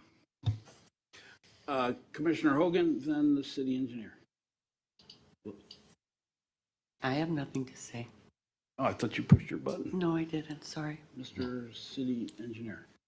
So could I have a clarification at the beginning? You read a statement from, or City Attorney read a statement from Strauss. So are they asking us to table? Was that the understanding, or did they just have a statement regarding their intention to sell their property to someone else? They make no request for an action here. And if we table this action, would that affect the timetable of the lawsuit, which is why we're here to proceed? Or would, if we table it, would it not affect the schedule otherwise? City Attorney. The court is retaining jurisdiction pending the process that has been remanded to the city. So, my understanding, there was no time limit on the process in the city. Okay. In that case, I'd like to go ahead and make a few statements I've prepared for tonight. Just I want you to know that I do support the residents. I don't want to diminish adjacent and surrounding property values. I don't think that's our intention to ever do so. I understand, I would be concerned too if I heard the constant drone of what you hear on social media. There is something to be said. If you listen to social media, maybe that's on you, but it's just such a loud noise. I can appreciate the fact that that's all you hear. And there's folks that feel like if they say it again and again and again, then louder and louder and louder, it somehow becomes true.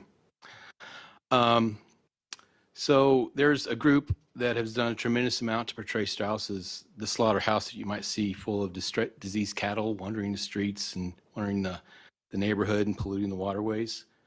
I walked through the current Strauss facility, and it's nothing at all like what you might see on those investigative journalist kinds of pieces that you see on TV. So for this agenda tonight, we were asked to include a consideration of the Valentine's Day letter that to our city attorney from the attorney that was here tonight, Mr. Sincata, attorney for his clients, the Franklin Community Advocates, that has the information for our review. So, in spite of my opinion of the group that's bringing the lawsuit, I did a thorough review and tried my best to be as unbiased as I could. And I guess some of the things in the packet, I didn't see anything wrong with the report that Alderwoman Henneman prepared, but I'll let her discuss that, because I'll admit that really isn't my expertise. So I'll let her address and defend that issue. I did read it; it made sense to me.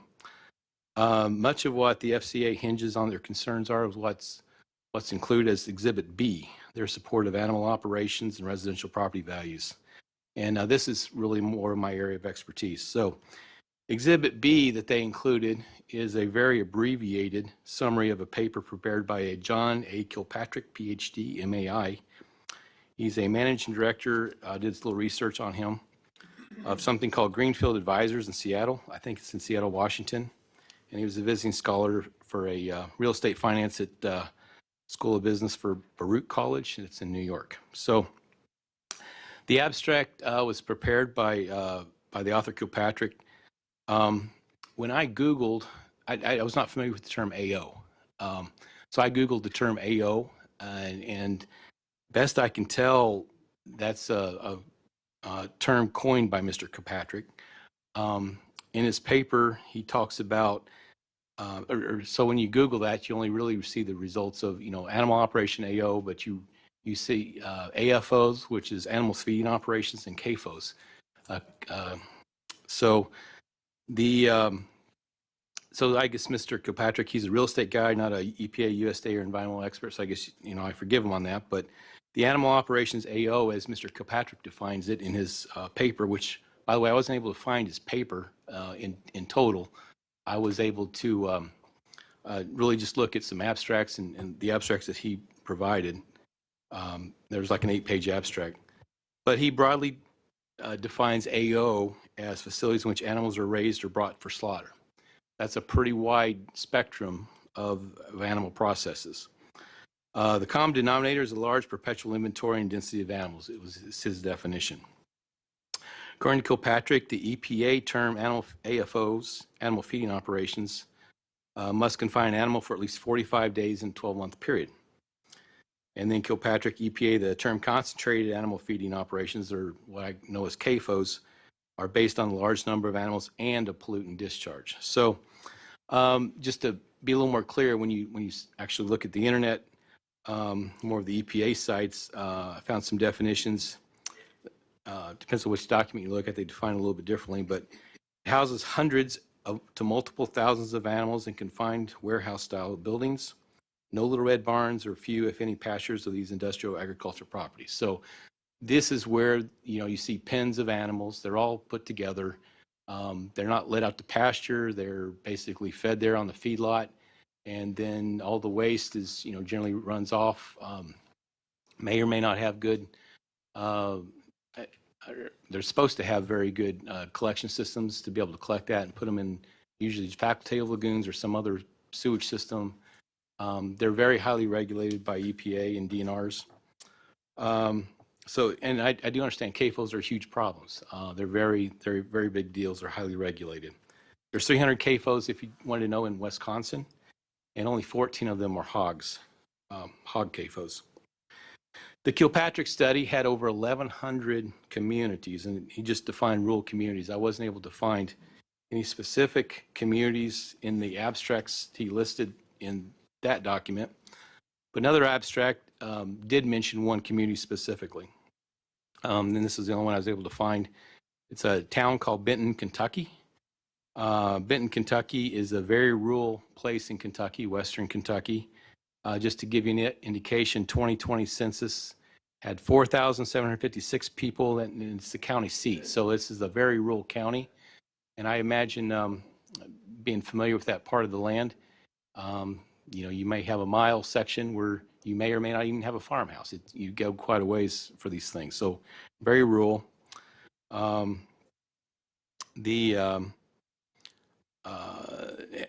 a discussion on, so I found another spot where a PhD from University of Missouri covered about 3 pages of criticism of Mr. Kirkpatrick's work. Mr. Kirkpatrick had a full-page response. Personally, I don't believe he adequately defended his criticisms, but the point is there's a lot of questions in his work. And best I could tell, Mr. Kirkpatrick is really trying to define CAFOs and AFOs and trying to lump it in with slaughterhouses, where the places where it's processed. But it appears that most of his, if not all of his, locations where he was looking at in comparison to are CAFOs. Now, I guess I would ask other folks on the board, have any of you been to a hog operation? Very small one. I remember when I was a kid, went to some relatives out in Iowa for a family reunion, had a very meticulous hog operation, kept everything, very, very clean. It's where they, bred them and birthed the babies and grew them up to a size where they got shipped off somewhere else to be to grow up a little bit further. But as meticulously kept it still stunk. There's something about hog manure that absolutely reeks. If you're out in the country, you can find a hog CAFO very easily. You're about a mile or 2 miles away from a hog CAFO, you can smell it. It's like high ammonia. It's just a very pungent stink. And that's what appeared, that's what Kentucky had, and best I could tell, that's where most of the references that it was looked at. So the reason why I say that is that my opinion is hogs are the worst smelling. A very, very distant second are poultry farms.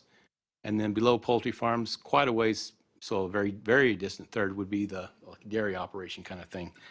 And then I did find another article, a guy named Will Cushman, you may recognize that name, Wisconsin Public Radio, has a nice article out there. He actually referenced somebody from Iowa State University, Jacek Koisel. So as far as the ammonia, they actually measured this. So ammonia from a pig farm is 3 times the smell of the ammonia from a poultry farm, and 6 times the smell from a dairy. So just kind of indicate how really bad pig farms are. And this is what he's trying to put as Exhibit B, as trying to indicate why your homes may smell, because he's comparing to this hog CAFO. Well, and the reason why is, and they say their analysis is forthcoming, but that's a CAFO, and this is not a CAFO. This is an operation where they, again, cows, and cows are not that smelly. In my opinion, I think it's somewhat of a sweet smell. But you laugh, but you go to Blue Mel's, the soil that's amended is amended with cow manure. And a lot of people put the cow manure in mulch that goes around your homes. It's not a horrible smell. But regardless, this facility, the cows aren't even going to be outside. They're going to back the trucks up. The cows basically are emptied inside this building. It has a very powerful odor control situation. And the FCA report noted that because it discussed part of the fire department's conversations about this elaborate system. This is not at all comparable to what is that they keep talking about, that their experts are pointing out. So I just want to point out to the community that when you see all the signs out there talking about pollution of the water wells, no, there's going to be nothing outside. There's not going to be any waste outside. There's not going to be any smell outside. There's not going to be any of those things that everyone tries to portray this as being. Guys, we listened patiently and quietly to you folks. You've got to do the same for us. He's a member of the commission. As you know, Alderwoman, he's a member of the commission. This is part of the deliberative process. So, It's well, the basis of it's the basis of a lawsuit. lawsuit. No, this is, no. The public hearing's over. This is the deliberative process for the committee. You talk about due process, this is the process. This is the process. Mr. City Engineer, you have the floor. Yeah, But I do agree, you should wind it up. Okay, so, but the point is this is absolutely nothing to do with what's being portrayed. And I do, as far as the other exhibits, cryptic emails, all I can say is, yeah, we talk to every developer that comes through here. We have lots of conversations. We try to make every project the best project it can be when it comes through here. Oh, I know what I was going to say. Previously, the comment is about, we don't need a slaughterhouse. We don't need a slaughterhouse in Franklin. We already have a slaughterhouse in Franklin. It's on. Ma'am. Yes, they do. I've watched them do it. So. I hope I don't have to clear the room. I hope I don't. I hope I don't. Come on. It's really? all right. It's all right. I mean, they're proving my point. Just they feel like if they can shout louder and longer, that's. Don't. No, I'm sorry. No. Okay. So, I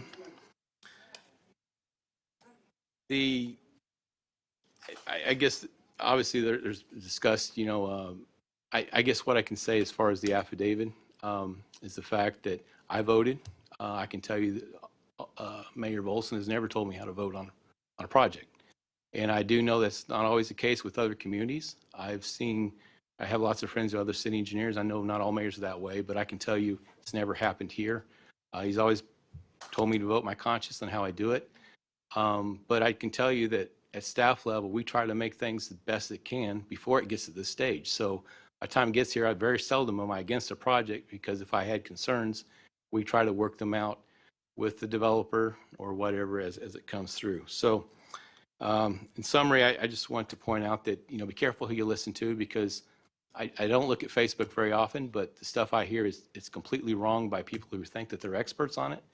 I can tell you that, all the signs and everything, that it's absolutely got no basis in fact. And if you want to talk about it, we can sit down and chat about it someday. So I guess to the other commissioners, that's what I have to say. Commissioner? Alderwoman Hanneman. Thank you, Mayor. Hold on.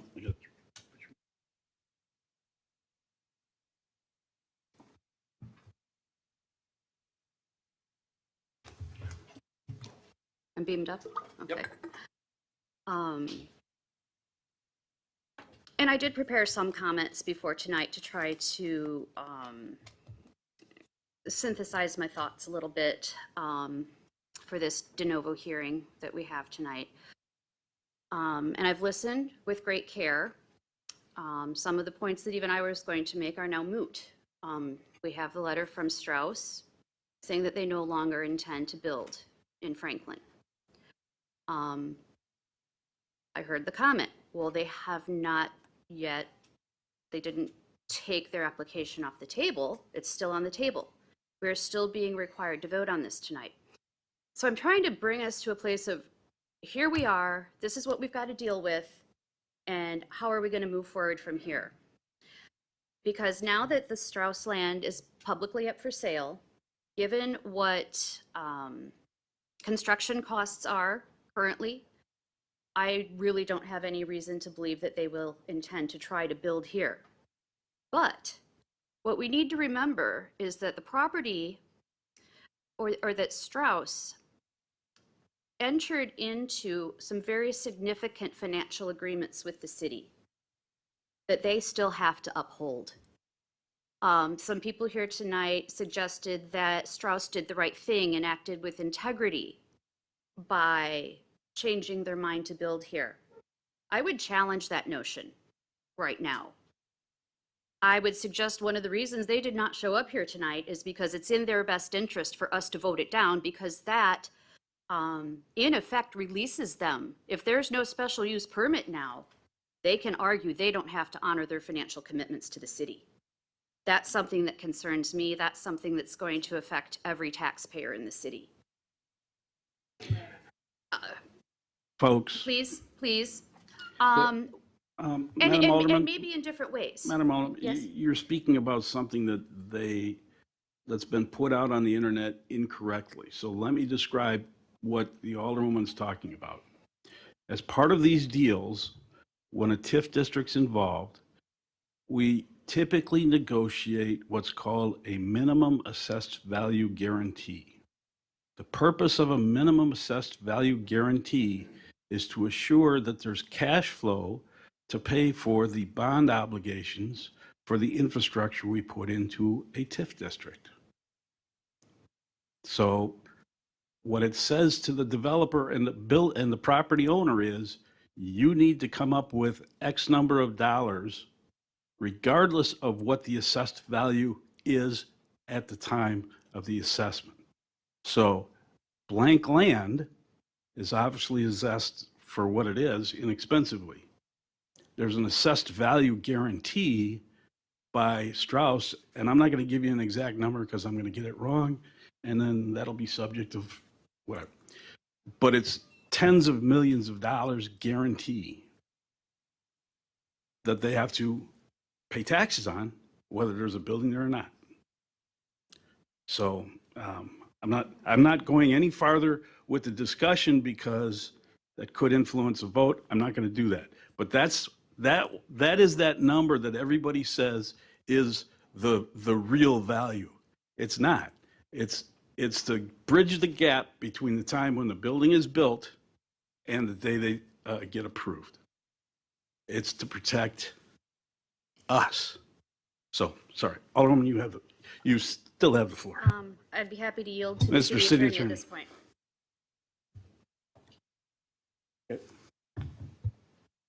The tax assessment agreement is not contingent upon some approval.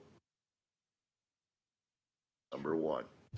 Number two, any decision to approve or to deny by the Plan Commission on a special use shall be upon consideration of all the standards within the Unified Development Ordinance, which staff stated in the staff report, point by point by point, and I suggest that staff again reiterates those for further discussion before any action, but a tax assessment guarantee agreement is not applicable to a decision under the UDO terms of a special use.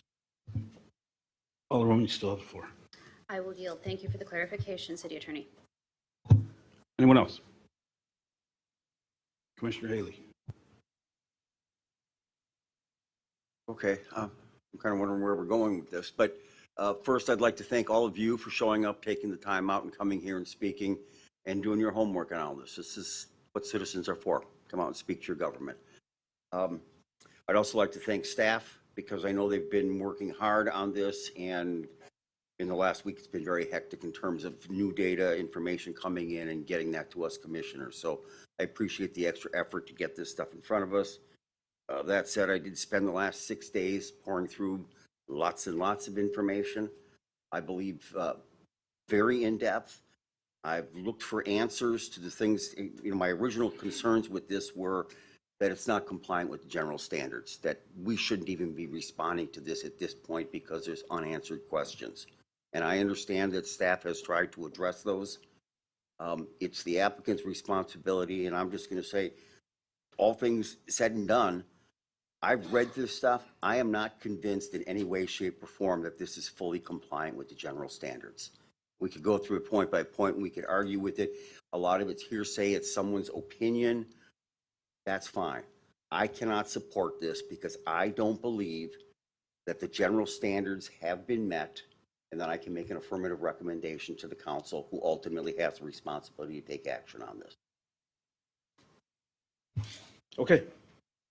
The city attorney would like you to run through the standards, please, and your recommendations. Facts.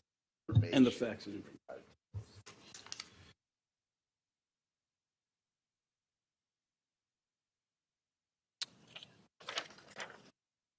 Mr. Eddy. Okay. All right, so part of my discussion here is going to be in part a response to Mr. Sincata's comments because some of them have to be clarified. I'll try to be brief. I'm also going to enter into a slight alternatives analysis. Not so much because of this proposed Strauss brands, but what could alternatively be located here.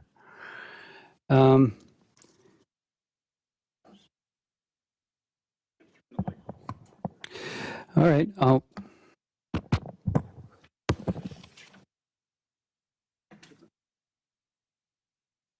Apologize for the way there's.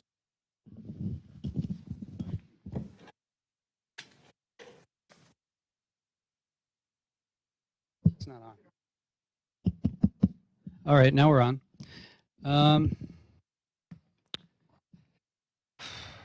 Let's see. The review requires compliance with Section 15.30701 of the Unified Development Ordinance. These are the general standards.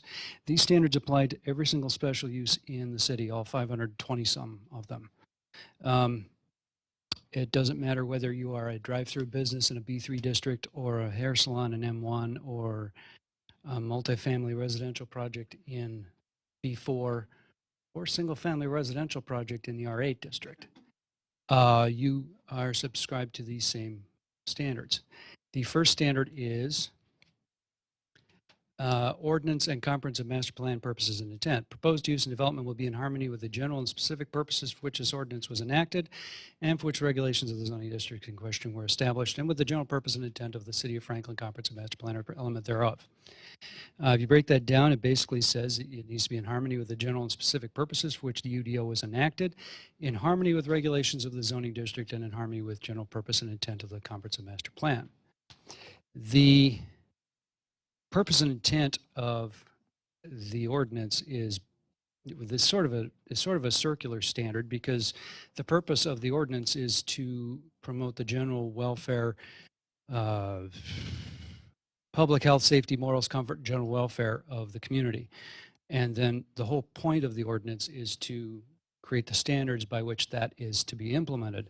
So the idea that you're supposed to adhere to the public purposes is therefore meant to be, you're supposed to comply with the ordinance as its standards are written. It also requires the harmony with regulation of the zoning district. The proposed use as submitted and as recommended as in the resolution is 152,035 square feet. That is less than half of the intensity permitted in an M1 district with 30.2 acres. You could have a much larger box on this property than they're proposing.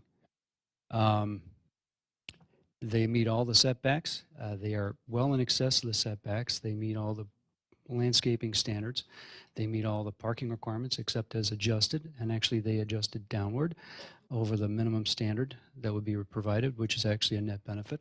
It reduces stormwater management. It reduces those kinds of other impacts. And then with the general purpose and intent of the master plan.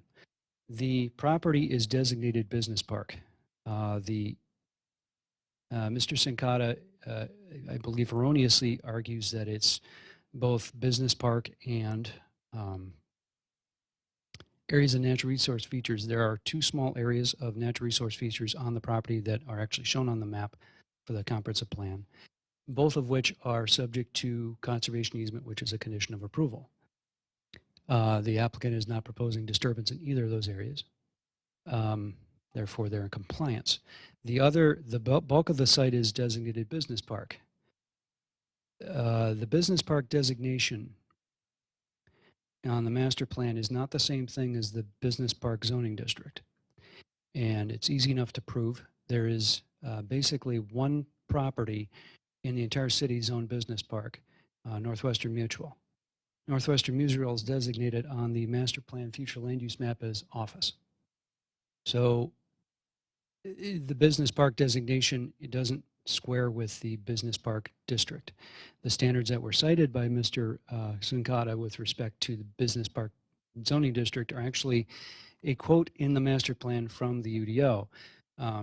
So since the property is not zoned business park, those sort of intent statements about business park zoning don't really match up. The property generally, the designation generally complies with the standards of the M1 zoning district. It generally complies with the understanding of what business park is in the comprehensive plan, with the following caveat. If you look at the master plan, if you actually look at the land use plan, it has designation on the map. It doesn't define what those are. It doesn't say anything. This is a plan that dates to 2009. Nobody ever qualifies what those categories are. So your impression of what business park is all in the mind's eye, I guess. The only way we know any different is, say, residential versus residential multifamily, which came up earlier tonight. Anybody who has any idea as to what mixed use is supposed to look like, well, that's, again, sort of in the mind's eye. So with that in mind, it's sort of a caveated clarification on staff's part that they appear to be in compliance with those. Secondly, no undue adverse impact. The proposed use and development will not have a substantial or undue adverse or detrimental effect upon or endanger adjacent property, character of the area, or public health, safety, morals, comfort, general welfare, and not substantially diminish and impair property values within the community or neighborhood. That's a lot to chew. So let's take the alternative stance. Let's assume that they don't comply. It leads to the following questions. How does the proposed operation provide a detriment to adjacent property? How? How does the proposed use endanger adjacent property?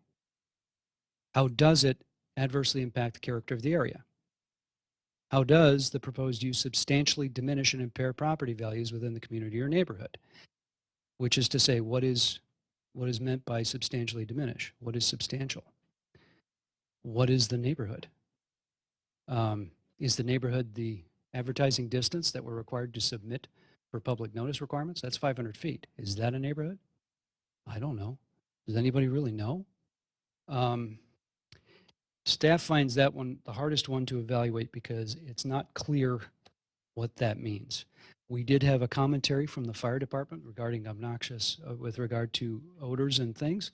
The fire department was concerned about ammonia.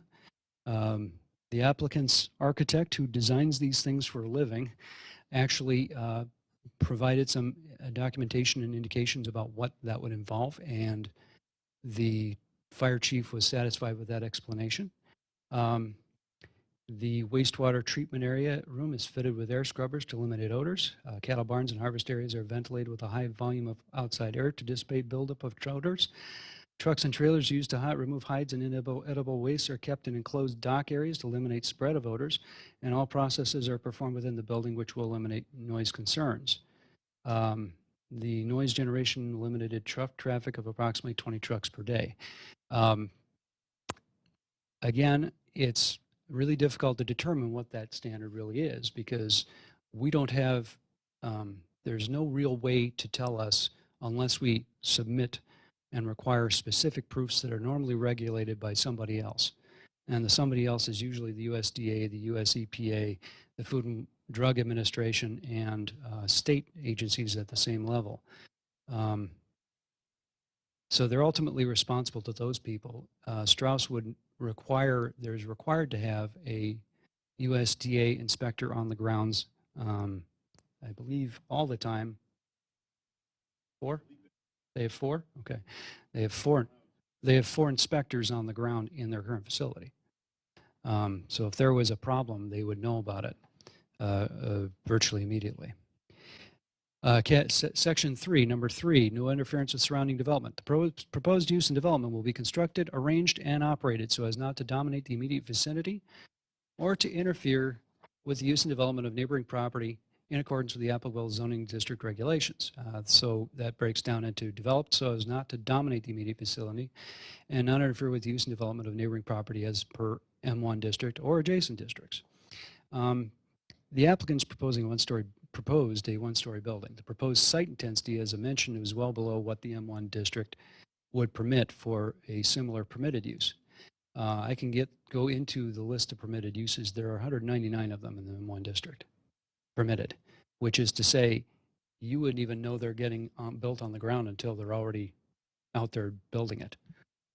There's no public, the only thing you would see is a public posting of a site plan review. And the site plan review is not really discretionary because the site plan is basically a manifestation of what that thing requires.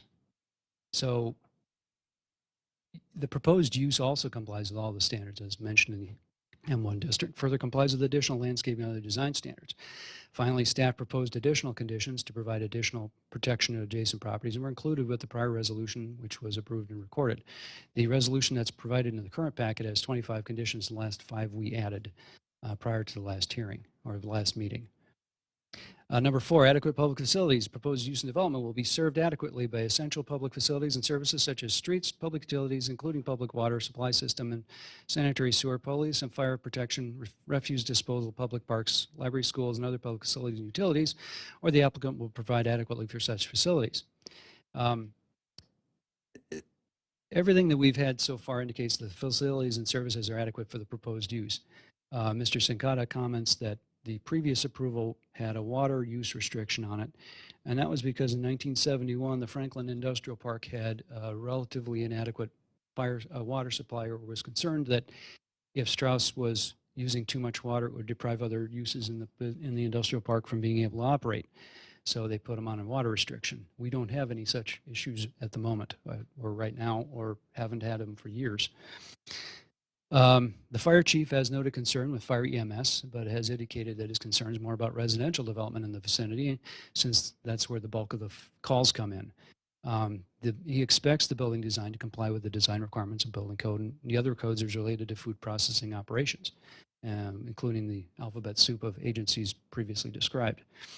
Regarding no traffic congestion, the proposed use and development will not cause undue traffic congestion nor draw significant amounts of traffic through residential streets. Adequate measures will be taken to provide ingress and egress so designed as to minimize traffic congestion in the public streets. The proposed use falls within the guidance of a 2018 traffic impact assessment submitted with the Ryan Meadows Subdivision and Loomis Business Park Subdivision. All improvements to the site will comply with the design requirements as reflected in that assessment. Also, traffic congestion also depends on where the routing of the traffic is coming from. In this case, the applicant was on the record as saying that their traffic was coming from the southwest, which is a discussion I'll have later on. No destruction of significant features. The proposed use and development will not result in the destruction, loss, or damage of any natural, scenic, or historic feature of significant importance. The property consisted of an agricultural field that the prior owner sold for development. There are no structures located on site. The adjacent woodland area contains a few small water features and wetlands which will be protected through perpetual conservation easements, which is listed as a condition of approval. Number 7, compliance with standards. The special use shall, in all respects, conform to the applicable regulations of the district on which it is located, except as such regulations may in each instance be modified by the Common Council pursuant to the recommendation of the Plan Commission. Proposed use and development shall comply with the additional standards imposed on it by the particular provision of this division and ordinance authorizing such use. The proposed use complies with the standards requirements of the UTO as pertains to bulk and dimensional standards of the M1 district, landscaping requirements, parking requirements except where modified by the Plan Commission, the loading area requirements, the driveway entrance standards as modified by the Plan Commission, the outdoor lighting requirements, natural resource protection standards, hazard abatement performance standards. The applicant has agreed to comply with all erosion control, utility construction, stormwater management, and related standards as relegated by the City Engineering Department. The applicant has agreed to comply with all financial and other code requirements of the City of Franklin. Now, there's another section that comes on with considerations. The applicant's evidence establishes that the foregoing standards have been met, and the Plan Commission considered the following: public benefit, whether and to what extent the proposed use and development are at the particular location requested is necessary or desirable to provide a service or facility that is in the interest of the public convenience or that will contribute to the general welfare of the neighborhood or community. Staff's response is what is considered necessary or desirable or in the interest of as a public convenience. In the context of meatpacking, I'm not sure. That part is a little unclear. If the proposed operation is intended to contribute to general welfare, then one has to rely on financial impact as an initial baseline. Otherwise, this consideration is all about local comfort. Does anyone want a meatpacking operation encompassing killing of cattle, butchering, processing of cattle, preparation, shipping of finished products in their neighborhood? Can you imagine? But can you imagine anybody wanting one? Does it have to be because somebody's in a well-to-do neighborhood or maybe a working class neighborhood? Does it make any difference? That's rhetorical, folks. We already know your positions. It's rhetorical. I am listening. Category number 2, alternative locations. Whether and to what extent such public goals can be met by the location of the proposed use and development at some other site or in some other area that may be more appropriate than the proposed site. I actually went through and figured out one of the alternatives that the try to figure out was the best site. The applicant decided this, as in on the record. They stated, Mr. Malinovich, thank you. Please hold. Let's be quiet. Folks out in the hall, can you move some other where? Your conversation is disturbing all the way up to me. So thank you, please. The applicant agreed on the record that this was the best site for them, primarily because they stated that their suppliers were located southwest of the city, which means that a location on the east side of the city would necessitate driving cattle trucks on State Trunk Highway 36, probably turn onto Highway 100, since I'm assuming we wouldn't necessarily want large trucks traveling down Ryan Road, the engineer's nodding, then turn south on State Trunk Highway 241, which is South 27th Street, to potentially access a site either in Franklin Business Park or Franklin Corporate Park. And in order to locate in Franklin Corporate Park, otherwise known as PDD 39, would require a PDD amendment to be able to permit the use. Other optional sites would have required a rezoning to M1 to accomplish, as available properties in the M1 district are either too small or similar to the existing site on South 60th Street. If we took the example in regards to PDD 39, assuming the use were permitted, the proposed use, per their own supplier locations, would require driving fully loaded cattle trucks along 8.14 miles of state or federally funded highways and pass somewhere between 7 and 12 residential neighborhoods to get there. The proposed location would be roughly 1,800 linear feet of roadway on Loomis Road to turn onto Monarch Drive. Number 3, mitigation of adverse impacts. Whether and to what extent all steps possible have been taken to minimize any adverse impacts of the proposed use and development on the immediate vicinity through building design, site design, landscaping, and screening.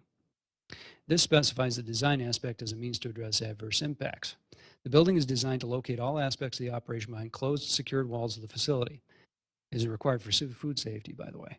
The facility is further set back from property lines substantially more than required, provides significantly and additionally required landscaping and berming to screen the operation, particularly truck traffic, from views along Loomis Road and across the fields from the residential portion of Ryan Meadows. Finally, 4, establishment of precedent of incompatible uses in the surrounding area, whether the use will establish precedent of or encourage more intensive or compatible uses in the surrounding area. The area has been planned for a business park or similar development dating back to the Tichenor report in 2000 or 2001. Well, anyway, somewhere around the turn of the millennium, and has been a part of the current comprehensive master plan as of 2009. The applicant's proposed use fits within the operational limits imposed by the M1 district, which was approved 5-0 by Common Council in 2018. The proposed use is half as intense as similar but permitted uses in the M1 district. One of them, or there are several, as I mentioned, there's 199 of them. Most of them are manufacturing operations. Some of them are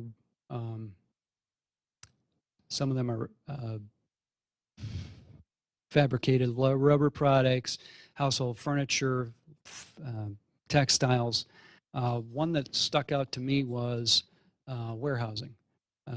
Somebody could pop a $500,000, 500,000 square foot warehouse right on this property, and it's permitted use.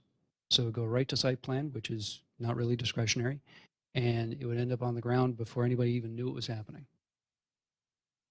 So, I mean, from my read of the ordinance, it appears that they comply with the standards from my read of the ordinance.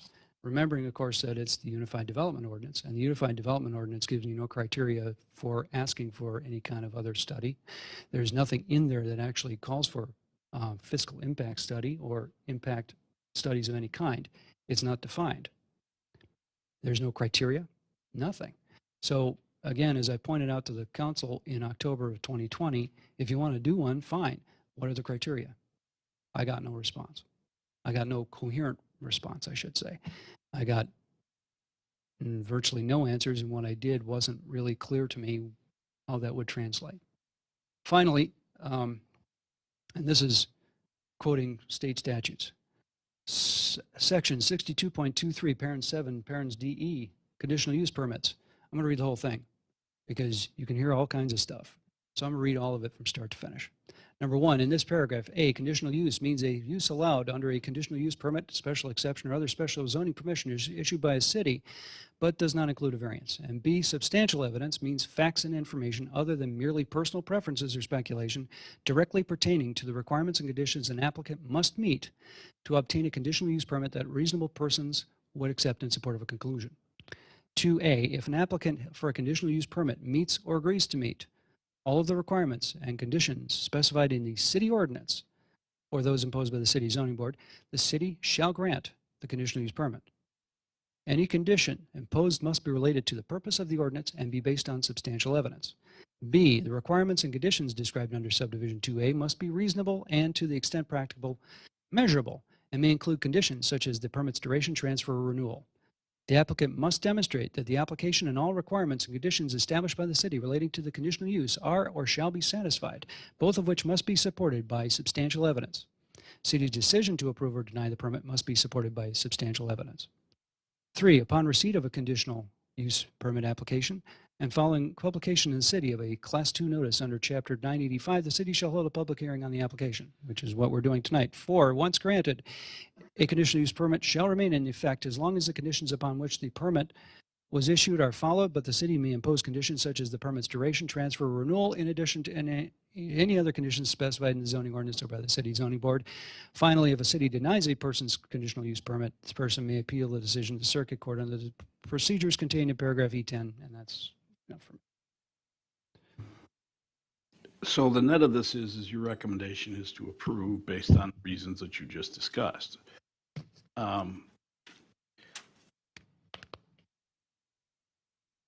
Yeah, I'm going to do this. So you and I met about 6 million times on this, didn't we? That was sarcastic. Yeah.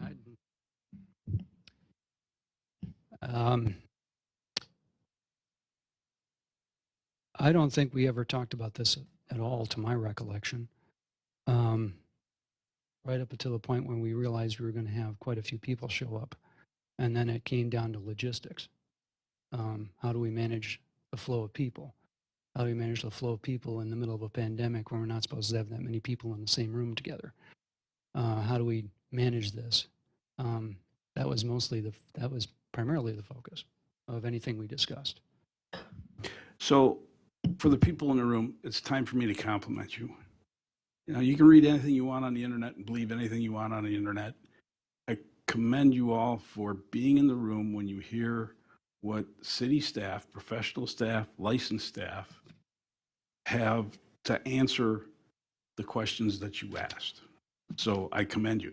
I don't believe for a minute, and I don't ask you for a minute to accept it, but at least you're here. So I appreciate that. So thank you very much. Questions from the commission? Mr. Eddy, you've got a couple of different motions.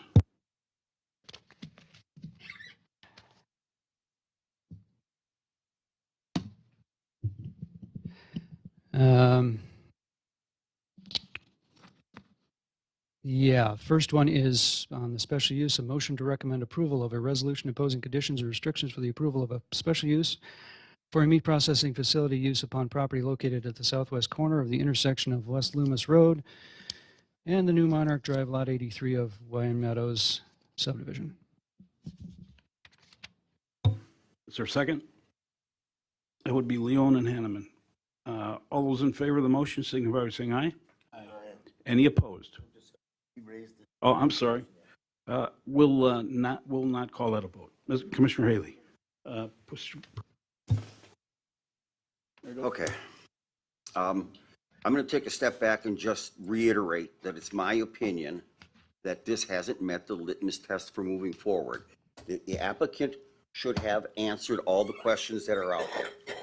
They're not here, they're not getting them. We're getting staff opinion, other people commenting. I have my opinion about what this all says. If we're jumping right into the resolutions, I have some specific comments about them.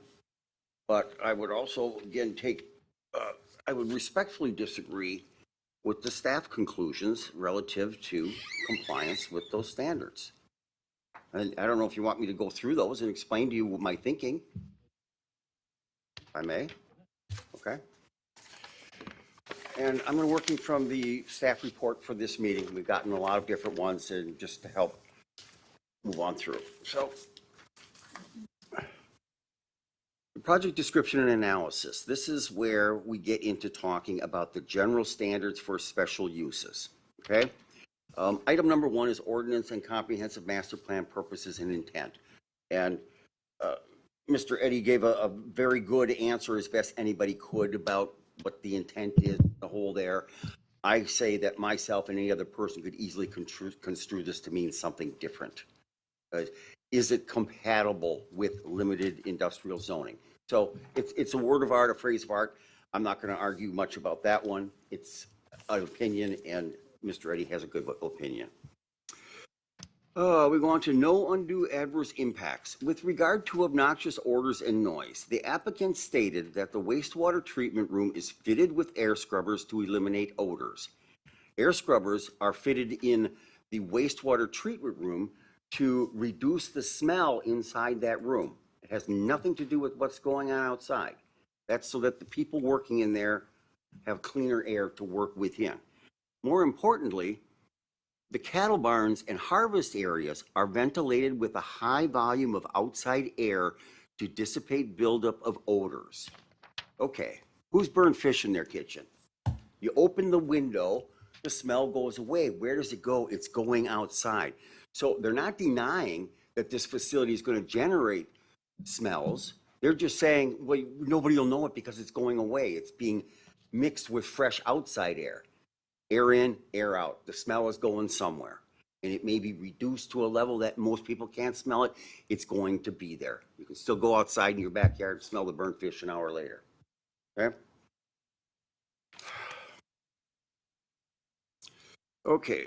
And that's all inside the building. The trucks and trailers are, with the inedible waste, are kept enclosed in the dock orders. That's all great. No interference with surrounding development.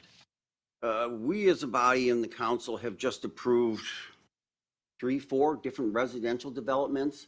East side, there's talk about another one on the west side. We've got residential developments under construction, under sale, people already buying lots. And this isn't going to interfere with any of those. If we want to interpret this as because there's a landscape buffer and there won't be any noticeable interference, well, there is. We got residential properties around there. And I think anybody who lives or does live there is going to argue that that is a interference with other uses. Adequate public facilities. We go round and round on this. The fire department has expressed the following. Now, I understand, and I'll acknowledge this up front, that based upon subsequent discussions, the fire chief seems to have a comfort level with this. But I'm going to try and talk about facts and reality, and I'm not going to question what he's got to say. But, and I have done work in refrigerated warehouses, and I'm familiar with ammonia refrigeration equipment and the whole process. And I've been there when things have gone wrong and everybody had to evacuate. So going back, the statement is still there. There's significant concern with storage/use of large quantities of ammonia immediately adjacent to and upwind of planned residential, commercial, and multi-use development. An asphyxiant, corrosive irritant, and potentially explosive properties will be present in the event of a release, leak, or fire. So part of the argument is if something bad happens, we'll be prepared for it. But the acknowledgement is that bad things do happen. And that's why these systems are in place. So keep that in mind. It would be great if this happened and there was never a call for police or fire? What happens when we do? And that's the biggest concern that I have with this. We don't know, and we're not prepared, and we're surrounding this development, proposed development, with lots and lots of residential property. And when ammonia starts leaking, it starts leaking, and it's potentially fatal. Okay? So the fact that they acknowledge the event of a release, leak, or fire, and note that these have somehow been addressed. Part of the rationale is if we have a problem, the fire department has to respond. And then what do they respond? Well, we've got high-tech equipment in there to deal with it, but it doesn't stop or negate the actual release or spill or whatever it may have been. So then we go on to say, well, we've got concerns about being able to service this area with fire because of its distance from the existing. Well, there's a statement in here, the city telling us that when it relocates a fire station to the public works facility, that'll all get better. Well, is that done? Is it adopted, approved, funded? Is it under construction? We're talking about them moving forward and an acknowledged shortcoming in our ability to provide for public safety, and yet we're going to go ahead and do it. And then it'll all get better if and when we move the fire station to an alternate location that's a mile closer. Okay, so there's no, the threats are still there. The ammonia refrigeration system will meet all current codes and regulations. In fact, I believe that, I don't doubt it for a minute. Due to the volume of ammonia on site, a process safety management program will be in place. That's a good thing, but that acknowledges the threat, the danger, the fact that there's state and federal laws over how you deal with this and what happens when there's a release. Are we really prepared for that? Okay. Rhetorical. Kevin, can I? Sure. Thank you very much. And I don't mean by any means to diminish what you're saying and your concerns, but I do want to give you a September 23rd, 2020 email from the fire chief, and it's an open record. It's public response to an email from me, and my question was simple. Any recommendation for additional prevention or suspension? That email was from me to the fire chief, okay? His response, if I can read it. And this is again September 23rd, and I'm sure there's a million copies floating around there.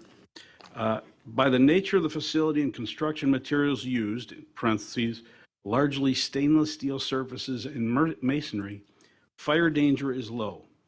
It helps that they are USDA inspected and regulated, and I'm sure they're doing things right, period.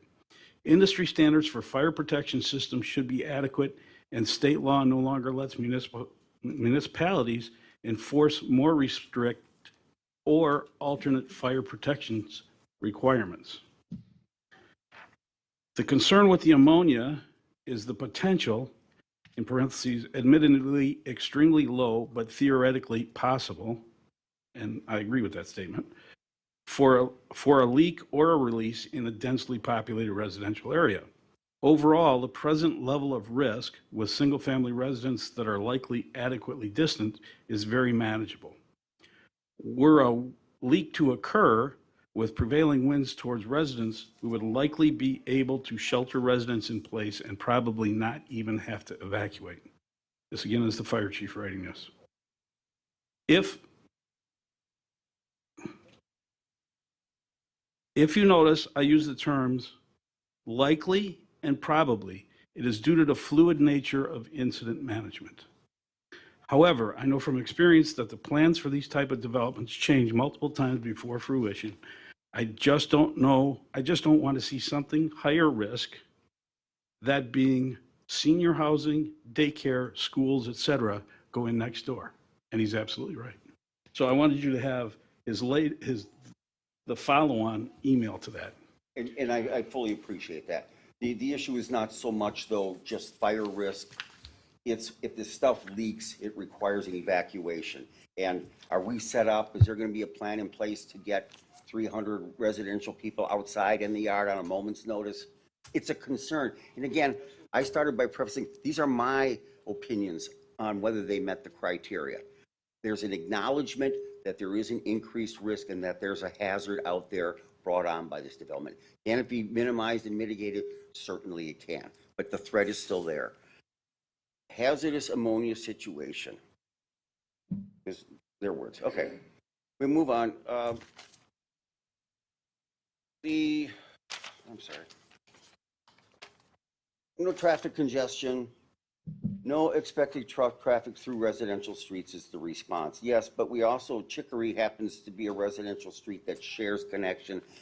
We would be naive to say that in the future there are not going to be issues with residential development from the east moving out Chicory and onto Monarch and vice versa. Now, granted, the trucks are only coming between midnight and 1 in the morning.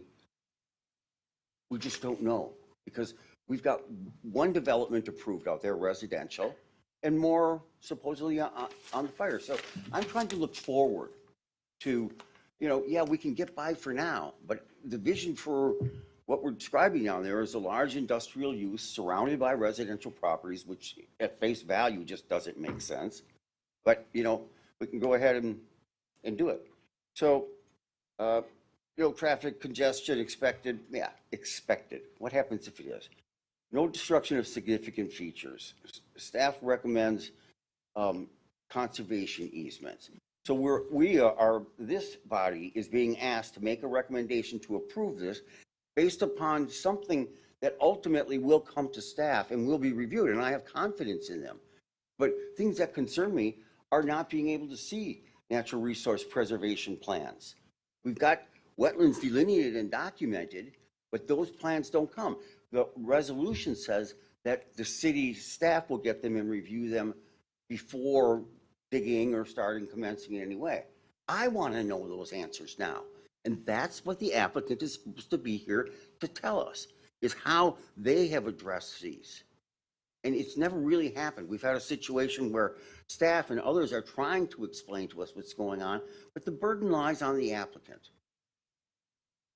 And they have not made me comfortable. I don't believe, with all respect to staff, that these criteria have been properly addressed.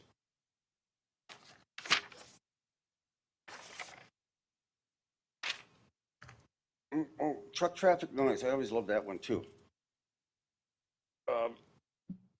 See if I can find it in here, but they're saying because everything's enclosed in the building and in the loading docks, the only noise will be that of trucks coming and going. 1 o'clock, 2 o'clock a.m., trucks coming and going. What was my favorite is,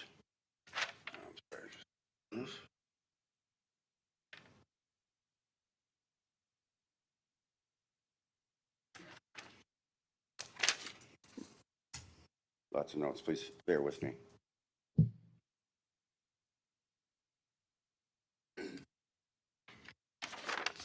Oh, okay. Let's just back up in adverse impacts. Noise generation will be limited to truck traffic of approximately 20 trucks per day. So we're not denying that there's going to be noise impacts. We're just saying that nobody will ever open the door on the loading docks and they will always be in there. But it also states that they've got the potential for 14 empty trucks to park on site overnight. They also specifically state in here that there'll be no truck washing on site or on premises. So you got 5, 10 trucks that just emptied themselves. We all know what cattle trucks look like. That stuff's not staying inside. It drifts right out the edges, and they can't clean on site, but they can park out there overnight. Makes no sense to me.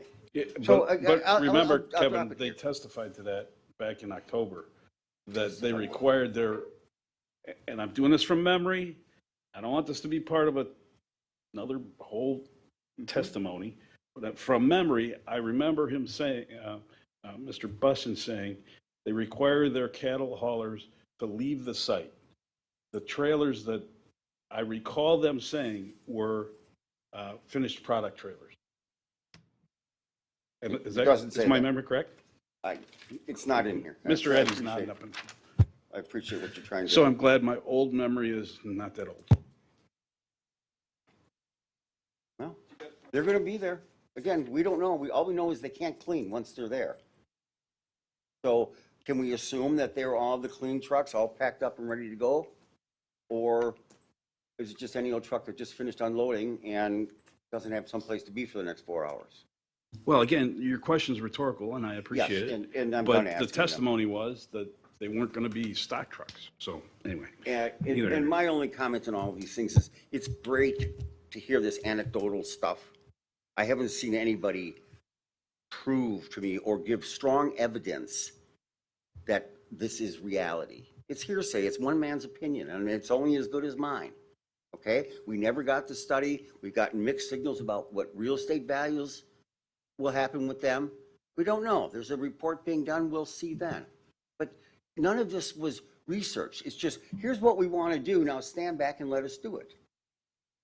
Okay, So I'm done now. all right. I do have comments to make regarding specific to the resolutions. We're doing a site plan. I'm sorry, we're doing a special use. Okay? Special use?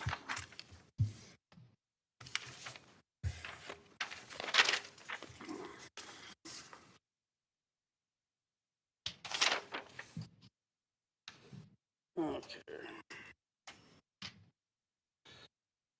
So one of the questions I've been trying to get my arms around is, the special use is approved only for the use of the subject property by Strauss Brand and their successors and assigns, makes total sense, as a meat processing facility.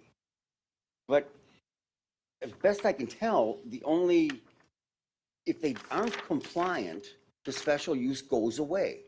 So 2-3 years down the line, they're no longer following the rules they agreed to, and all that the city can do is remove their special use permit, or probably just self-destructs, and then what do? You got a building that's designed for one thing and one thing alone, and you can't use it.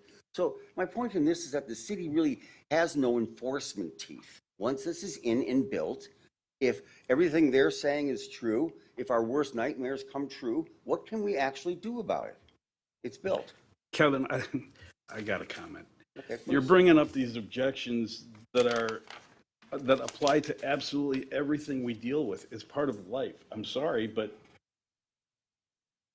let's get to the I'll specifics. try to and get move to on. well, that was fairly specific, but the point is, we're Well, being asked to for the recommend. public, it's a $2,500 violation for each violation, and they lose the special use application. So in essence, they're violating the terms, and they can't operate. But how would you replace them with? Well, If you drive them out of business and they go away, we turn it into a dance but again, academy? Commissioner, you're making an assumption that they would go away. We're making assumptions. Just let's consider the facts. And can we hurry up, please? Yeah, sure.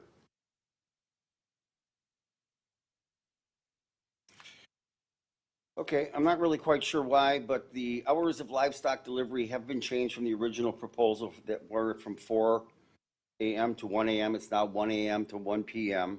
Great for the residents. Unless unforeseen conditions occur was inserted. Well, if that isn't a give me.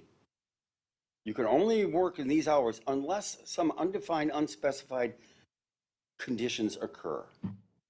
I don't know why that's there, but it wasn't in the first version a year and a half ago. And we've now changed that they can run 24 hours a day, 6 days a week for all of their ancillary activities, administration, whatever. It was originally only 6:30 a.m. to 4:30 p.m. So we're now giving them carte blanche to run 24 hours a day, every day but Sunday. No discussion on that. No outside storage of supplies or equipment shall be permitted. That's great. Oh, here it is. No livestock shall be kept on the premise overnight except when requested by state or federal inspector. And I get that. There's a problem on the line with the sick animal. The inspector says, wait, you got to quarantine. Where does that go? It can't sit out in the yard in a truck. It can't stay inside. We don't even know if they can kill it. But again, these are very vague standards that I think are just rife for abuse. Again, the purpose of that is we cannot overrule a federal requirement. That's why Understood. that's in there. But we can set standards for what happens when that trigger is pulled. Okay? Oh, there it is. Maximum of 14 empty livestock trucks shall be permitted in the park on the premises overnight. That's what I was getting at before. And yet no livestock trucks shall be washed. Site plan amendment will be required for future building expansions. I think that's the elephant in the room. It's very clear that they intend to do a whole building addition, double the size, right? That's what we're doing. So yet, we still can't know exactly what the details on the natural resources are. We don't know the details on all of this, but we can sure as heck expect that it's gonna double in size, volume, whatever it is, somewhere down the line, because that's what the plans are showing. Oh, and while I'm thinking of that one, for some reason, the water main easement on the west side of the new building appears to run mostly under the building. You might want to check that one out. Okay, I'll try to move on. Enforcement. What's the city's recourse when problems arise? New items have been added. Great. We're up in the minimum. Off-street parking is now at 280. We got wider driveways, which I don't fully understand, but I'll assume it's attributable to the guard stations. Chain link fence, right here, we're already giving them a go on that. It's if the plan commission deems it necessary. We don't even know what they're proposing. Okay. 5-foot high landscape berm, great idea, especially on the north side. It's not going to do the job. There's a big notch in it from where your stormwater drains through. And that's how they're going to mitigate the applicant's success in his finding shall further mitigate truck traffic noise and impact by increasing the height of the berm. So again, we're acknowledging that there's going to be noise issues coming from this site. And yet, we're just saying, well, but you can't do that. So I'm not sure why all this is in there, but those are my comments on it. And if you want to vote on it, let's do it. Commissioner Leone, you had a comment? Hold on. Okay. Thank you, and thank you, Commissioner Haley, for your comments.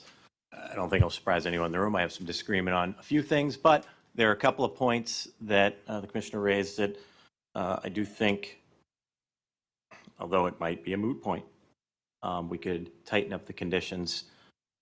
I thought about asking Commissioner Haley, but I think it's probably better to ask the city attorney. On condition 4, that statement, unless unforeseen conditions occur, is a bit nebulous. So are there terms that we could put into that condition that could set standards from the city's perspective to tighten that up a little bit? And I think city attorney is best suited to answer that, but it could be the planning staff. So, Mr. City Attorney, and I have a follow-up. Yes, you may. I was looking for proposed language either from your staff, Well, perhaps city engineer. It's with regard to somewhat technical land use, et cetera, et cetera. So I would suggest a motion, unless staff wishes to propose something here tonight, that in condition number 4, quote, unforeseen conditions occur, close quote, shall be defined with further specificity by Department of City Development and Engineering Department staff.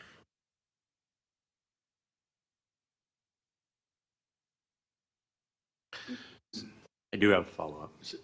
You still have the floor, Commissioner, without getting you You know what, answers. I'm just going to try to provide an answer. So last year when they testified, I recall the conversation is that they always want to get in there as early as they can, but sometimes like during a blizzard or those kinds of circumstances, they can't. So they need a little bit of flexibility on, again, unforeseen. Blizzard's the one that comes to mind, but I guess there could be, a power outage or something, some other, I don't want to say act of God, but something very unique for them to disrupt their entire line. You have to keep in mind that they want to keep their production moving. Doesn't make sense for their employees to show up and not have things to process. So they always want to do it, but it was, the examples they gave was the blizzard kinds of conditions. But as I recall, it had little to do with maintaining the productivity of the facility and had everything to do with the health of the animal. Yeah, because they want time for the animal to be there and calm down, and that makes it a better product. Okay, but I think we are moving forward with shall be defined with further specificity by planning and engineering, correct?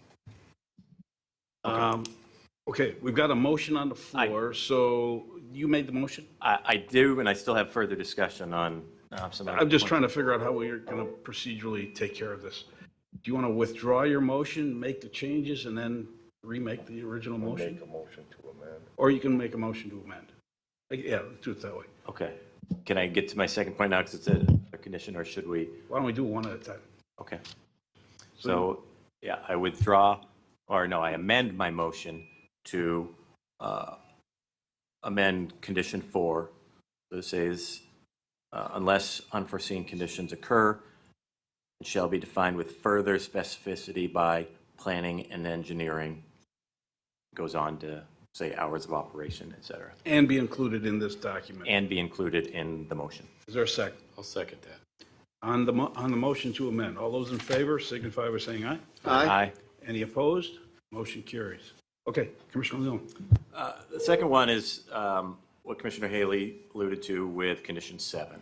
And I understand that state and federal regulations trump us, but the commissioner alluded to setting some standards.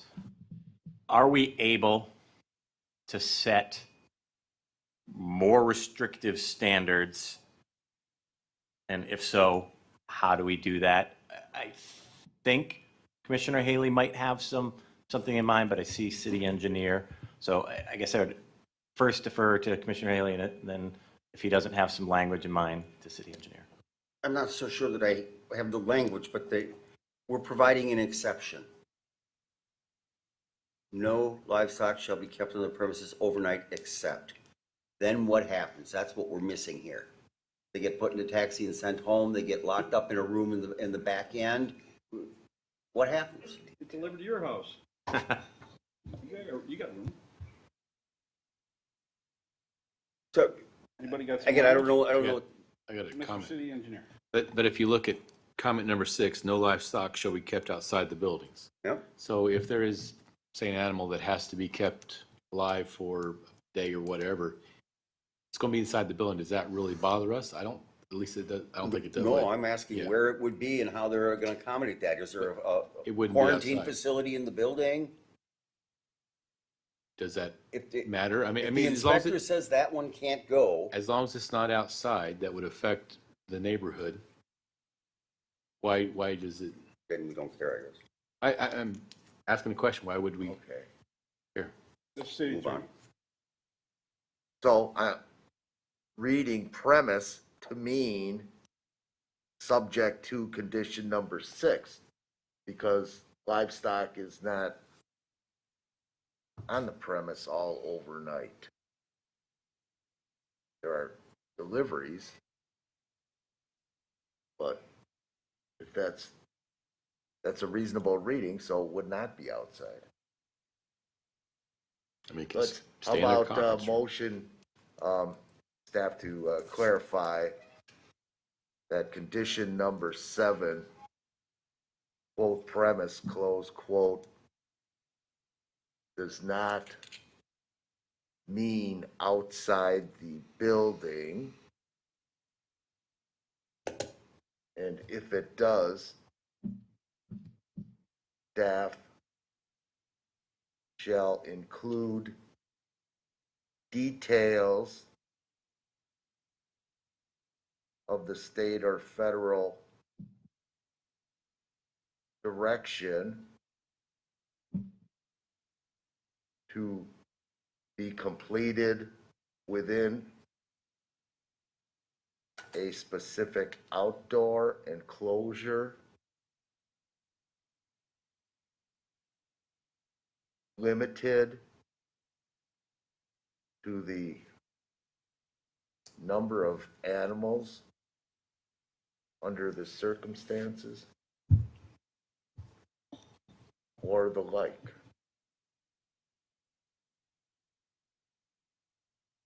Okay, that's yours, Commissioner Leon. Well, that's what more. 40-some years of legal. All right. Thank you. Mr. City Engineer. Could I suggest that's exactly what we don't want to have happen? We're not going to have sick and diseased animals wandering the neighborhood. We want to make sure everything stays inside. So I don't like that amendment at all, but is that really what you want? I was looking to find this. Can I suggest? Please. If you read this, it says, a state or federal inspector is going to require it. They're going to determine when they require an animal to be segregated, what's going to happen to that animal. We don't have anything to say about it. They'll take care of it. Yeah, and that's originally what I was asking. I don't know that we can add additional language, but if we think that this would not work, then I am not going to make the amendment. But I'm just looking to see, is there a way to set additional standards to federal and state requirements? Sounds like there's not. So I try to look at these things practically, and the reality is if a federal inspector says that cow isn't getting slaughtered, he's going to determine where that's going as he's making that statement, or that pig, or that whatever it is. It's going someplace, and we don't have a thing to say about it. So that's my opinion. That's my practical outlook towards it. Okay. So you still have the floor. Yeah, just a few comments, and this is where I disagree with Commissioner Haley. And I think some of the things that he said, I think almost all the things that he said were addressed not only in the staff report, but as the planning manager outlined it. When he's talking about air, the odor, he talked about dissipation. It's dissipated inside the building. It's further dissipated when it moves outside the building. I think that's a logical thing to premise to work off of. So what they're doing inside the building will mitigate the odor outside the building, in my opinion. Some of the concerns that the fire chief brought up, the mayor read the email that the fire chief responded to, but in what Commissioner Haley was saying, he said there was an acknowledgement that that concern was addressed, which is precisely what we asked the applicant to do. Address concerns, whether it be from the UDO or from residents, and I believe they did that.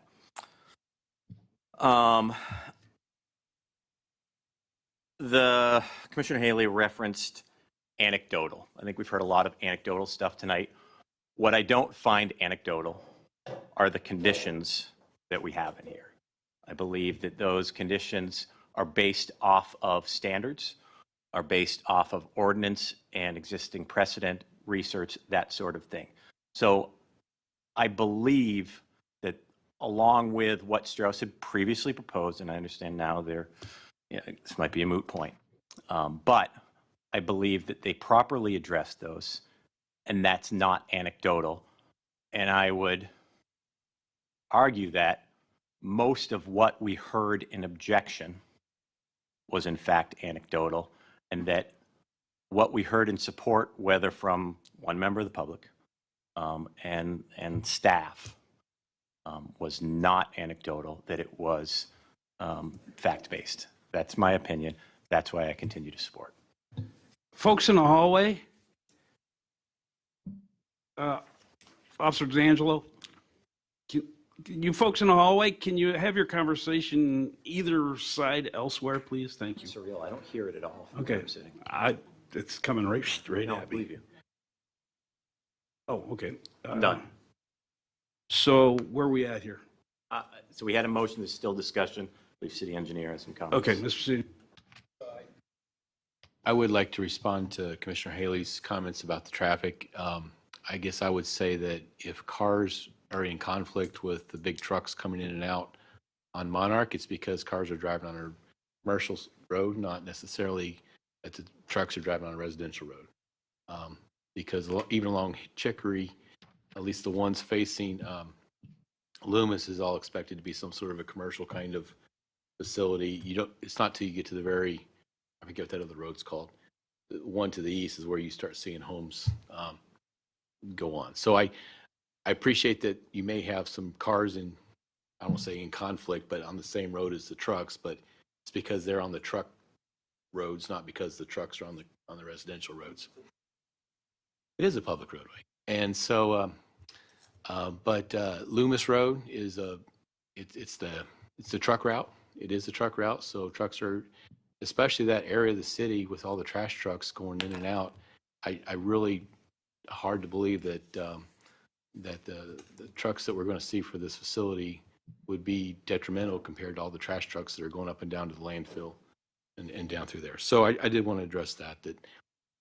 I think all the other concerns, I appreciate them, and I do appreciate that they're at least based in somewhat of a, conceptual could be. A lot of the concerns that I try not to look at Facebook, but when I do, a lot of those concerns and then I hear about it's not even close to what's being proposed. So I do appreciate that you actually looked at it and proposed it based on, or have the concerns based on what's actually on the plans. Okay, got a motion on the floor. It's been amended, been made and seconded. The amendment's been made, seconded, and passed. Is there any other amendments? One question. That's your motion. Although you're not on it. Or not?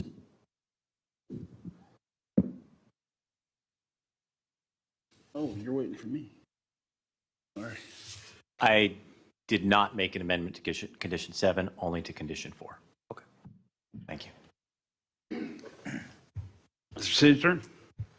And the thought is that staff will check with the state and federal regulatory agencies to confirm the understanding that no livestock shall be kept outside the buildings with regard to condition number 7. Commissioner Haley. Thank you. Further clarification, thanks for the indulgence. Item number 8 is what I was talking about before. It says a maximum of 14 empty livestock trucks shall be permitted to park on the premise overnight. So they've been used, they brought in dirty, we can't wash them on premise, but they can store 14 of them overnight. Is there a motion to include the word cleaned? They can't clean them. They brought them in with cows in them. They got dirty on the way. They can take them off-site, clean them, and bring them back if they want. I mean, I'd like that too. I don't want dirty stuff there. Is there a motion to work? But how do we define clean?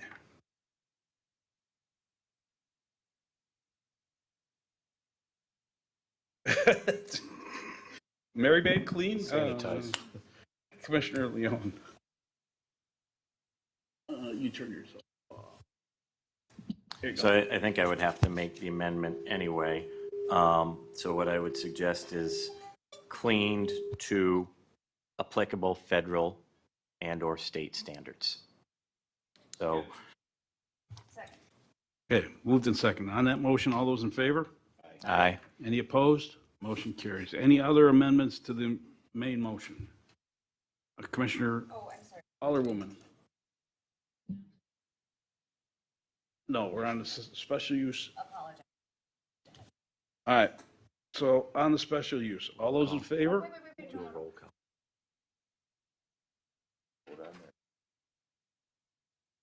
Alderwoman Hanneman.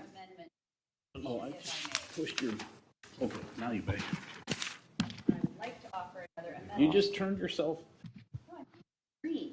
No, you're. you gotta be Now- red. Now you're on, go. Okay, thank you. Oh, now I just turned. See, it says Wilhelm, so, you know. Go. Go. Okay. I'd like to consider number 12 of the conditions in response to Commissioner Haley. Can we prohibit any future expansion via these conditions?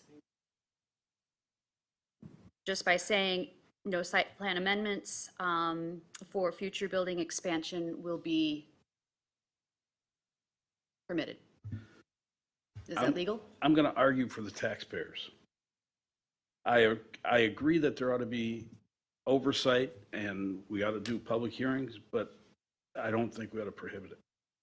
I think we ought to leave it up to the future, if it ever happens. That would be my suggestion.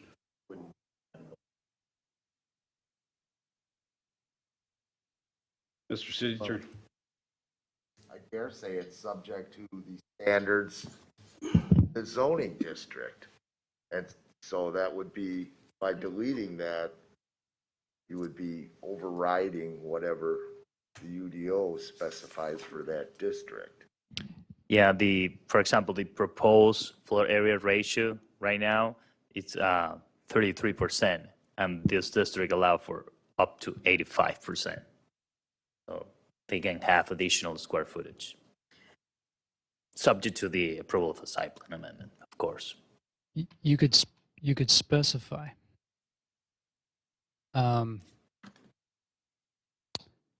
Since this is really more of a statement, as Commissioner Haley mentioned, it's really a statement of fact. You could specify that a special use amendment should be required. Specifically, That motion, that a special use amendment shall be required for any future building expansion areas. Is there a second? Seconded by Commissioner Haley. All those in favor of that motion? Aye. Aye. That turned out to be everybody. Motion carries. Okay, let's do a roll call, Mr. Reddy.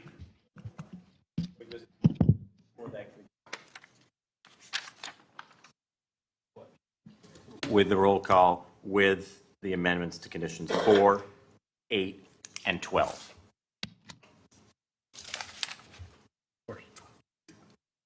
Okay, even though that's superfluous. All right, Mr. Reddy. Alderman? Yes, I agree. Okay. You're ready. okay, Commissioner Hogan, Aye. Commissioner Burkhardt is out. Commissioner Haley, No. City Engineer Morrow, Aye. Alderwoman Hanneman, Aye. Commissioner Leon. Aye. The Plan Commission rules require 4 affirmative votes. We have 4 affirmative votes. The motion carries. Okay, you have another motion read.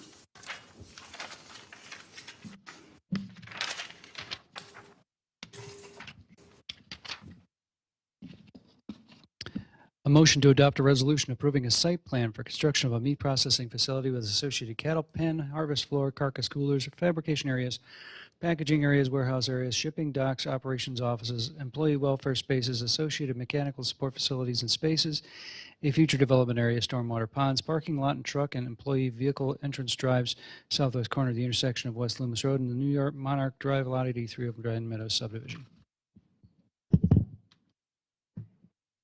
Leon and Hanneman. Changes, corrections, additions, outbursts, discussions? See, now you're just waiting for me to do the work. Commissioner Leon. Oh, I wasn't raising my hand. I just, if there was any discussion. Oh, okay, all right. Oh, it's superfluous. Mr. Reddy, please.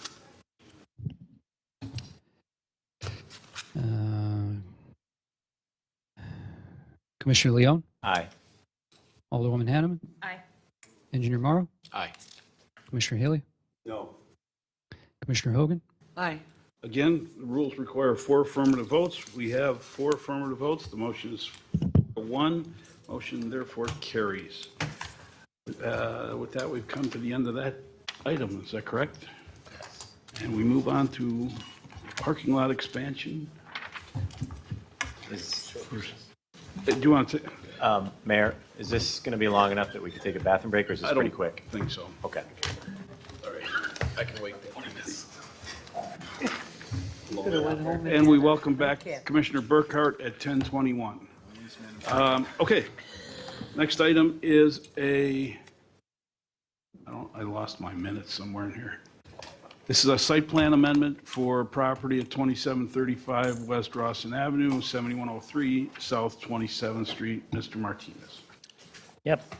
So this is an application for a site plan amendment for a parking lot expansion on this area. So this is a picture of the existing site. I would like to know that there is a great change between the existing parking lot and the new expansion. So there will be a ramp proposed approximately here. So this is a view of the site plan. As you can see in the staff report, during the review, we have raised several comments, so we sent the comments to the applicant. The applicant made the changes as requested by staff to comply with the standard of the ordinance and even to comply with the standard of the 27th Street overlay district that are not required for this parking lot expansion, but they have addressed this suggestion by staff. Staff is recommending approval with conditions, as stated in the resolution, basically that the property owner shall be responsible for compliance with the obligations that apply to this site because it was a former gas station, so they have to comply with all the obligations that was imposed by the DNR. So if you have any questions about the project, I'm happy to answer. Question? Is there a motion to adopt a resolution to amend the site plan for properties located at 2735 West Rawson Avenue, 7103 South 27th Street for expansion of the existing parking lot, addition of curb and gutter and snow storage area, and installation of new landscaping? Text keys are listed. So moved. Second. Hogan and Haley, all those in favor? Aye. Aye. Any opposed? Motion carries. Is there a motion to? adjourn? Second. It's Hogan and Haley, the A team. All those in favor signify by saying aye. Aye. Any opposed? Motion carries. We are adjourned.